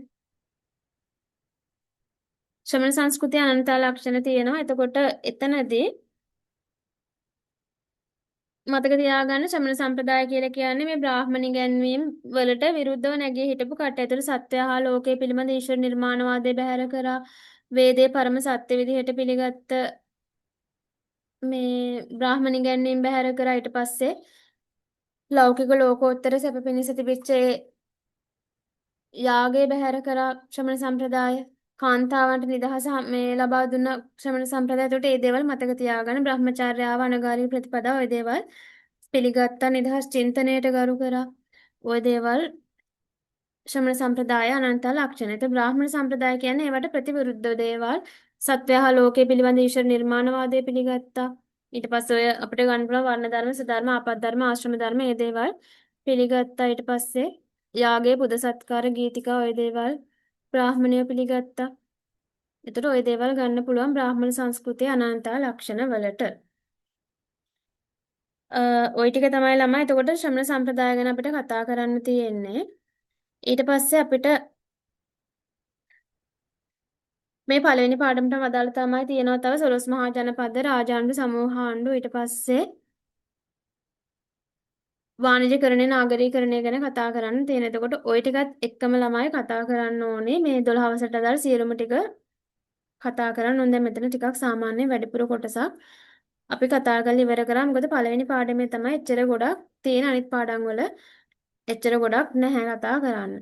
ඊට පස්සේ 12 මහා ජනපද ගත්තාම මතක තියාගන්න 12 මහා ජනපද කියලා කියන්නේ අර ක්‍රිස්තු පූර්ව 8 වෙනි සියවසේ පෞරව රාජ්‍යයන් බිඳ වැටුණාට පස්සේ අගනගර මාරු වෙනවා. ඊට පස්සේ ප්‍රාදේශීය පාලකයන් ප්‍රාදේශීය රජවරු කුඩා කුඩා රාජ්‍යයන් හදාගෙන ඊට පස්සේ ඒව තමයි 12 මහා ජනපද විදිහට ගන්න. එතකොට ඒක මතක තියාගන්න. ඊට පස්සේ 12 මහා ජනපද ටික මතක තියාගන්න අංගමගද කාසිකෝසල වජ්ජිමල්ල චේතිවත්සය පුරු පංචාල මත්ස්‍යූරසේන අස්මකවන්ති ගාන්ධාර කාම්බෝජ කියලා 12 මහා ජනපද තිබ්බා. ඊට පස්සේ ළමයි රාජාණ්ඩු පාලන ක්‍රමය සහ සමූහාණ්ඩු පාලන ක්‍රමය කියලා ප්‍රධාන වශයෙන් පාලනයේ ප්‍රධාන කොටස් දෙකකට වෙන් වෙලා තිබුණා මේ කාල සීමාව වෙනකොට. රාජාණ්ඩු පාලනය කියලා කියන්නේ රජු ප්‍රමුඛව ගෙනෙනු ලබන පාලනයක්. ඒතර මගධ කෝසල වත්සවන්ති කියලා රාජාණ්ඩු හතරක් තිබ්බා. ඒ වගේ ප්‍රධාන ලක්ෂණ තිබ්බා. රජ කෙනෙක් තමයි පාලනය කරන්නේ. පියාගෙන් පුතාට රජකම උරුම වුණා. විවස්ථාදායක විධායක අධිකරණයකින් ත්‍රිවිධ බලය රජ සන්තක වුණා. ඊට පස්සේ නීති පැනවීම රජ සතුව තිබුණා. යුව රජු පුරෝහිත අධිකරණ නායක සේනාධිපති ඔය වගේ ලක්ෂණ තිබුණා. එතකොට මත්ස්‍ය න්‍යාය ක්‍රියාත්මක වුණා. ඒ දේවල් තමයි මේ රාජාණ්ඩු පාලනයේ තිබිච්ච ලක්ෂණ. එතකොට අපි මතක තියාගන්න ඕන රාජාණ්ඩු පාලනය කරද්දී ප්‍රධාන රාජාණ්ඩු හතරක් තිබුණා කියන එක. එතකොට ඒ ටිකත් අනිවාර්යෙන් බලා ගන්න. මගධය කියලා ප්‍රධාන රාජාණ්ඩුවක් තියෙනවා. මගධය කියලා කියන්නේ මොකක්ද? උතුරෙන් ගංගා නදිය, නැගෙනහිරින් චම්පා නදිය, නිරිතෙන් වින්ධයා කඳු වැටි, ඊට පස්සේ බටහිරින් සෝන නදිය දේශ සීමා කරගත්ත මගධයට. ඊට පස්සේ මගධයේ අගනුවර රජගහ නුවර බිම්බිසාර රජතුමා තමයි රජතුමා. ඊට පස්සේ අජාසත් රජතුමා. ওই විදිහට මගධය ගැන කතා කරද්දී ප්‍රධාන වශයෙන් අර පර්වත පහකින් වට වෙලා තිබුණ වේහාර, වේපුල, ගිජ්ජකූට, සිගිලි සහ පාණ්ඩව කියලා. ඒක නිසා ගිරිබ්බජ කියන නමින් හැඳින්වුවා. ওই දේවල් මතක තියාගන්න. කොහොමුණත් බිම්බිසාර රජතුමා කියලා කියන්නේ අධිරාජ්‍යයක් ගොඩනගා ගන්න වෑයම් කරපු පැරණිම ಭಾರತೀಯ පාලකයා කියලාත් මතක තියාගන්න. ඊට පස්සේ කෝසල රාජ්‍ය තියෙනවා. ඒකත් රාජාණ්ඩු පාලනයෙන් එකක්. බටහිරින් පංචාල රට, දකුණින් ගංගා නදිය, ඊට පස්සේ නැගෙනහිරින් සදානීර නදිය. ওই විදිහට දේශ සීමා වැහැලා තිබුණා. කොහොමුණත් කෝසලය ගැන කතා කරද්දී කෝසලයේ පාලකයා කොසල් රජතුමා. මේ සාවත්ති පුර එහෙම නැත්නම් සවැත් නුවර තමයි අගනුවර උනේ. ඊට පස්සේ වත්සේ රාජ්‍ය ගැන කතා කරද්දී වත්සේ රාජ්‍ය අවන්තියට උතුරෙන් තමයි යමුනා නදී තීරයේ පිහිටලා තියෙන්නේ. කොසඹ නුවර තමයි අගනුවර. කෝසම්බිය කියලත් කියනවා. පරන්තප රජතුමාගේ පුතා වෙච්ච උදේන් රජතුමා තමයි බුද්ධ කාලීන පාලකයා වුනේ. ඊට පස්සේ අවන්ති රාජ්‍ය ගත්තාම දඹදිව මධ්‍ය දේශයේ දකුණු දිශාවෙන් තමයි පිහිටලා තියෙන්නේ. බුද්ධ කාලීන පාලකයා චණ්ඩප්පජ්ජෝත. අවන්තියේ අගනුවර තමයි උදේනිපුර නුවර. උත්තර අවන්තිය සහ දක්ෂිණ අවන්තිය වශයෙන් ප්‍රධාන වශයෙන් කොටස් දෙකක් තියෙනවා. ඊට පස්සේ ළමයි සමූහාණ්ඩු ක්‍රමය. සමූහාණ්ඩු කියලා කියන්නේ මොකක්ද? ගණතන්ත්‍ර පාලනයක් පිරිස එක්ක එකට එකතු වෙලා කරන ලබන පාලනයක්. මෙතන ළමයි ව්‍යවස්ථාදායක විධායක අධිකරණය කියන ත්‍රිවිධ බලය පිරිසත් එක්ක එකට එකතු වෙලා තමයි කරගෙන යන්නේ. එතකොට ඒකත් මතක තියාගන්න කොහොම වුණත් මේ සප්තපරිහානීය ධර්ම මේ සමූහාණ්ඩු පාලනය ක්‍රියාත්මක වුණා. ප්‍රධාන වශයෙන් ප්‍රධාන සමූහාණ්ඩු දෙකක් තිබුණා වජ්ජි සහ මල්ල කියලා. ඒකත් මතක තියාගන්න. එතකොට වජ්ජි කියලා කියන්නේ ගංගා නදියට උතුරෙන් පිහිටපු රාජ්‍යයක්. ඊට පස්සේ මේ වජ්ජ රාජ්‍යයේ අෂ්ටකුල සමෝහිතා කුල 8කින් සමන්විත ගණතන්ත්‍ර පාලනයක් තමයි තිබුණේ. වජ්ජ ලිච්ඡවි විදේහි ඥාතක උග්‍රභෝග අයස්ත කෞරව කියලා. විශාල මහනුවර තමයි අගනුවර උනේ. ඊට අමතරව කූටාගාර ශාලාව, උදේන, ගෝතමක, සත්තම්බක, සාරන්දද කියන බහුපාල මේ චාපාල බහුපුත්ත කියන චෛත්‍යයන් තිබුණෙත් වජ්ජ රාජ්‍යයේ. ඊට පස්සේ ළමයි ගෝසිංහසාල අම්බපාල කියන වනෝද්‍යානන් තිබුණෙත් වජ්ජ රාජ්‍යයේ. බුදුරජාණන් වහන්සේ අවසන් වට වස්වාසය කරෙත් වජ්ජ රාජ්‍යයේ. ඊට පස්සේ මල්ල රාජ්‍ය තියෙනවා. මල්ල රාජ්‍ය ගැන කතා කරද්දී ඒක සමූහාණ්ඩු පාලනයක්. බටහිරින් ශාක ජනපදයේ දකුණින් වජ්ජ රාජ්‍ය තමයි දේශ සීමා වෙලා තියෙන. මල්ල රාජ්‍යයේ ළමයි ප්‍රධාන කොටස් දෙකක් තිබුණා. කෝසිනාරකා සහ පාවේජක කියලා. කෝසිනාරකා වල අගනුවර කුසිනාරා නුවර, පාවේජකෙහි අගනුවර පාවා නුවර. කොහොම වුණත් ඔක්කාක වංශික රාජාණ්ඩුවක් තමයි තිබ්බේ මුල් කාලේන. ඊට පස්සේ තමයි සමූහාණ්ඩුවක් බවට පත් වුනේ. මල්ල රාජ්‍යයේ තමයි බුදුරජාණන් වහන්සේ මේ පිරිනිවන් පාපු උපවර්තන සල්ලු වෙන තියෙන්නේ අනුපි අඹවනේ තියෙන්නේ මල්ල රාජ්‍යයේ. ඊට පස්සේ මේ ටිකත් ළමයි පළවෙනි පාඩමටම අදාළයි. බුද්ධ කාලීන ಭಾರತೀಯ මේ පාලකයන් සහ රජවරුන් අතර තිබිච්ච සම්බන්ධතාවය. ඒතර ඔය වගේ ප්‍රශ්නෙකුත් අහන්න පුළුවන් ඕගොල්ලන්ගේ.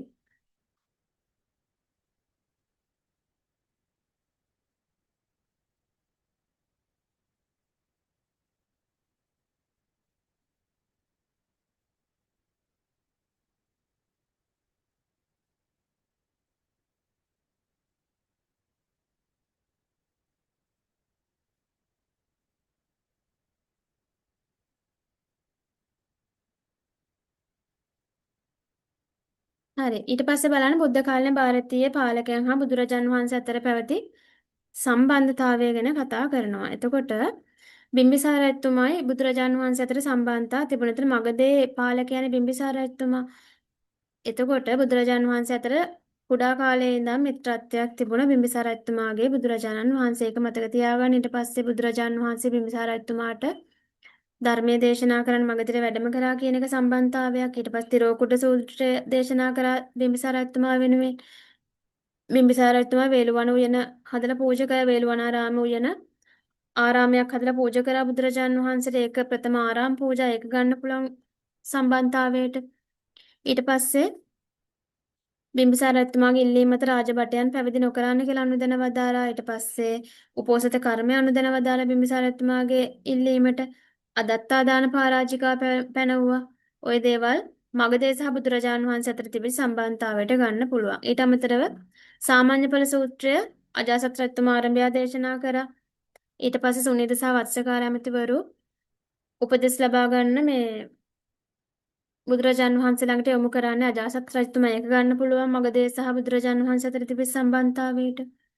ඊට පස්සේ ළමයි කෝසලයේ සහ බුදුරජාණන් වහන්සේ අතර තිබෙන සම්බන්ධතාවයට ගන්න පුළුවන් කොසල් රජතුමා වස්සාන කාලේ 25ක් කෝසලයේ ගත කරා කියන එක. ඊට පස්සේ අර කොසල් රජතුමා බුදුරජාණන් වහන්සේත් එක්ක සම්බන්ධතාවය ගැන කතා කරද්දී සමානකම් තිබ්බා. ඒ කියන්නේ අහම්පි කෝසලිකෝ භගවාපි කෝසලිකෝ අහම්පි අසීතිකෝ භගවාපි අසීතිකෝ කියලා. මමද කොසල් වැසියෙක් බුදුරජාණන් වහන්සේද කොසල් වැසියෙක් මට දසූ අයත් බුදුරජාණන් වහන්සේට දසූ අයස් කියලා එහෙම සංසන්දනය කරා. එතකොට ඒකත් සමාන මේ ඒකත් අපිට ගන්න පුළුවන් සම්බන්ධතාවයට.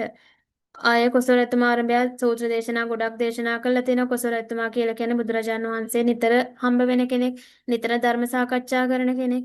පෞද්ගලික ප්‍රශ්න විසඳ ගන්නත් බුදුරජාණන් වහන්සේ ළඟට යනවා. එතකොට ඒව කෝසලයත් එක්ක තිබෙච්ච සම්බන්ධතාව ගන්න පුළුවන්. ඊට පස්සේ පින්ඩෝල භාරද්වාජ තෙරුන්ගෙන් ධර්මය අහලා තමයි උදේන් රජතුමා තෙරුවන් සරණ ගියේ. ඒක MCQ වලට මතක තියාගන්න. ඊට පස්සේ උදේන් රජතුමාගේ භද්‍රවතිකා ඇතින් අරබයා බුදුරජාණන් වහන්සේ කළගුණ සැලකීමේ අගය දේශනා කරා. මහා කච්චායන තෙරුන්ගෙන් ධර්මය අහලා චණ්ඩප්පජ්ජෝත රජතුමා තෙරුවන් සරණ ගියා. ඒව මතක තියාගන්න. ඊට පස්සේ වජ්ජ රාජ්‍යත් එක්ක තිබිච්ච සම්බන්ධතාවය ගැන කතා කරලා විශාලා මහනුවර තුම්බිය දුරු කරන්න බුදුරජාණන් වහන්සේ රතන සූත්‍රය දේශනා කරා. ඊට පස්සේ වජ්ජින්ට සප්තපරිහානීය ධර්ම දේශනා කරා. වජ්ජින්ගේ කූටාගාර ශාලාවල වැඩ වාසය කරා. ඒව ගන්න පුළුවන්. ඊට පස්සේ මල්ල රාජ්‍ය අතර තිබිච්ච සම්බන්ධතාවයට මල්ල රජදරුවන්ගේ අඹ වනය අනුපිය අඹ වනයේ ශාක්‍ය කුමාරවරු පැවිදි කරා. ඊට පස්සේ මල්ල රජදරුවන්ගේ කුසිනාරානුවර උපවර්තන සල්ලුවේනේ බුදුරජාණන් වහන්සේ පිරිනුවන් පෑවා කියන ඒවා ඒ සම්බන්ධතාවයට අපිට ගන්න පුළුවන්. එතකොට ළමයි ඔය ටික ඕගොල්ලෝ මතක තියාගන්න. හරිද? ඊට පස්සේ පළවෙනි පාඩම කියන්නේ තාම ලොකු පාඩමක් ළමයි. ඒකේ ඕගොල්ලන්ට ගොඩක් මේ තියෙන එකකින් ලොකු ලකුණු ප්‍රමාණයක් ඕගොල්ලන්ට ගන්න පුළුවන්. ඊට පස්සේ ළමයි ආර්ථිකය ගැන තියෙනවා. මේ ආර්ථිකය ගැන පටන් ගත්තාම එතන ඉඳලා වාණිජකරණය, නාගරීකරණය ඊට පස්සේ අපිට එතනින් පස්සේ තියෙන ඔය බුදුරජාන් වහන්සේගේ චරිත ලක්ෂණ ටිකයි. ඔය ටික ළමයි මං හෙට දවල් ඕගොල්ලන්ට 11ට වගේ ක්ලාස් එක දානවා. ඒ ටයිම් එකට දාලා ක්ලාස් එකේ මේ ටික සේරම සම්පූර්ණයෙන් ඉවර කරලා දෙන්නම්. එතකොට ඒක ගැටලුවක් නෑ. ආයෙ මතක් කිරීමක් තමයි කරන්නේ. හෙට උදේට මං ඔයාලට තව පේපර් එකකුත් දානවා. ඒකත් ඕගොල්ලෝ කරන්න. පැහැදිලිද? අද දවල් ක්ලාස් එක කරේ නැති නිසා මම ඕගොල්ලන්ට හෙට සාමාන්‍ය 11 වගේ වෙනකොට පුළුවන් මට ක්ලාස් එක දාන්න. ඕගොල්ලන්ට පුළුවන් දේ ටයිම් එකට ජොයින් වෙන්න. ගැටලුවක් නෑ නේද?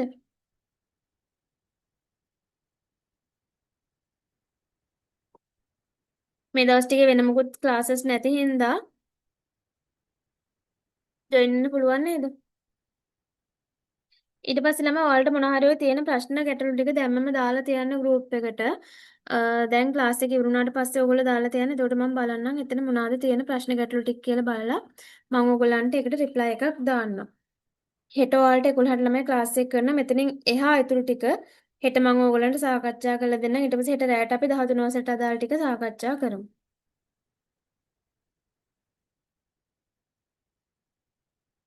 හරි නේද? නේද? තව මොන හරි ප්‍රශ්න ගැටලු තියෙනවද ඕගොල්ලන්ට? හෙට සාමාන්‍ය අපි 11ට පටන් ගත්තාම ටයිම් මදි ළමයි දෙකෙන් පස්සේ කරන්න පුළුවන් ටයිම් එක මදි ඒක. 11ට විතර පටන් ගමු කියලා කිව්වේ ඒකයි 11 කට කොහොමත් ඔක 12 වෙනවා පටන් ගද්දි අපේ කට්ටිය ජොයින් වෙලා පටන් ගද්දි 11 ඉඳන් අපි සාමාන්‍ය එක දිගට කරමු 4 වගේ වෙනකම්. එතකොට මේ ටික ඉවරයක් කරගන්න පුළුවන්. ඊට පස්සේ අපි ආයෙ රැට මේ ටයිම් 7ට පටන් අරන් 11 වෙනකම් කරමු. එතකොට අවුලක් නැහැනේ. ඔව් රටවල් අතර පාඩමත් කියලා දෙන්නම්. ඒක කරන්නම්. ඔය ඔයාලට ඕනි කරන ප්‍රශ්න ටික සේරම මට දාන්නකෝ.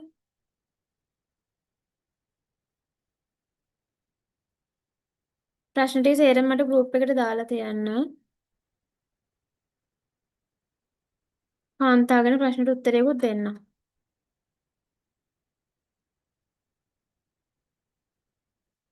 හරි. තව මොනවද තියෙන ප්‍රශ්න? ඒ ටික සේරම ළමයි ඔයාලා ගෲප් එකට දාලා තියන්න. එතකොට මම ඒක බලලා උත්තරයක් දෙන්න. අ හෙට අර ටයිම් එකට ළමයි ක්ලාස් එකට ජොයින් වෙන්න 11ට වගේ අපි ක්ලාස් එක කරමු. අවුලක් නැහැ නේද? ගැටලුවක් නැහැ නේ? දැන් මේ වෙලාවේ ඕගොල්ලෝ මේ අයින් වෙලා ගිහලා නිදා ගන්න එපා. ඕගොල්ලෝ වැඩ කරන්න. වැඩ කරන්න කියන්නේ මේ පාඩම් කරන්න, MCQ බලන්න, රචනා ප්‍රශ්න පත්‍ර බලන්න. ඕගොල්ලන්ට මම මේ මාකින් දාන්නම් දැන් ගෲප් එකට. මාකින් එකක් දාන්නම්. ඒකේ චුට්ටක් බලන්න මොන වගේ කරුණුද එවිල්ලා තියෙන්නේ කියලා බලන්න. මම ඒක ඉන්ටර්නෙට් එකෙන් ඩවුන්ලෝඩ් කරලා PDF එකක් දාන්නම්. එතකොට ඒක චුට්ටක් බලන්න. ඒවයි තියෙන දේවලුත් පොඩ්ඩක් කියවලා ඔලුවට දාගන්න. හරි නේද ළමයි? තව මොන හරි ප්‍රශ්න තියෙනවද? මේක ඉතුරු කොටස මම හෙට උදේට කතා කරලා ඒ ටික ඉවර කරලා දෙන්න. හරි නේද? ප්‍රශ්න තියෙද තව? ප්‍රශ්න තියෙනව දාලා තියන්න ගෲප් එකට මම ඒකත් බලලා ඔයාලට මෙසේජ් එකක් දාන්න.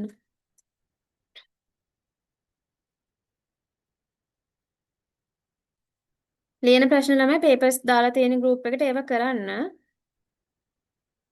එන්න පුළුවන් ඒවා දාලා තියෙන ඒවා කරන්න ඒවා ලියන්න ඕගොල්ලෝ. හෙට උදේ තව පේපර් එකක් දානවා ඒකත් ලියන්න. හරි නේද එහෙනම්? අපි දැනට නතර වෙමු ළමයි. හෙට 11ට ක්ලාස් එක කරමු. හෙට උදේ 11ට ක්ලාස් එක කරමු. හරි නේද? එහෙනම් හැමෝටම තෙරුවන් සරණයි.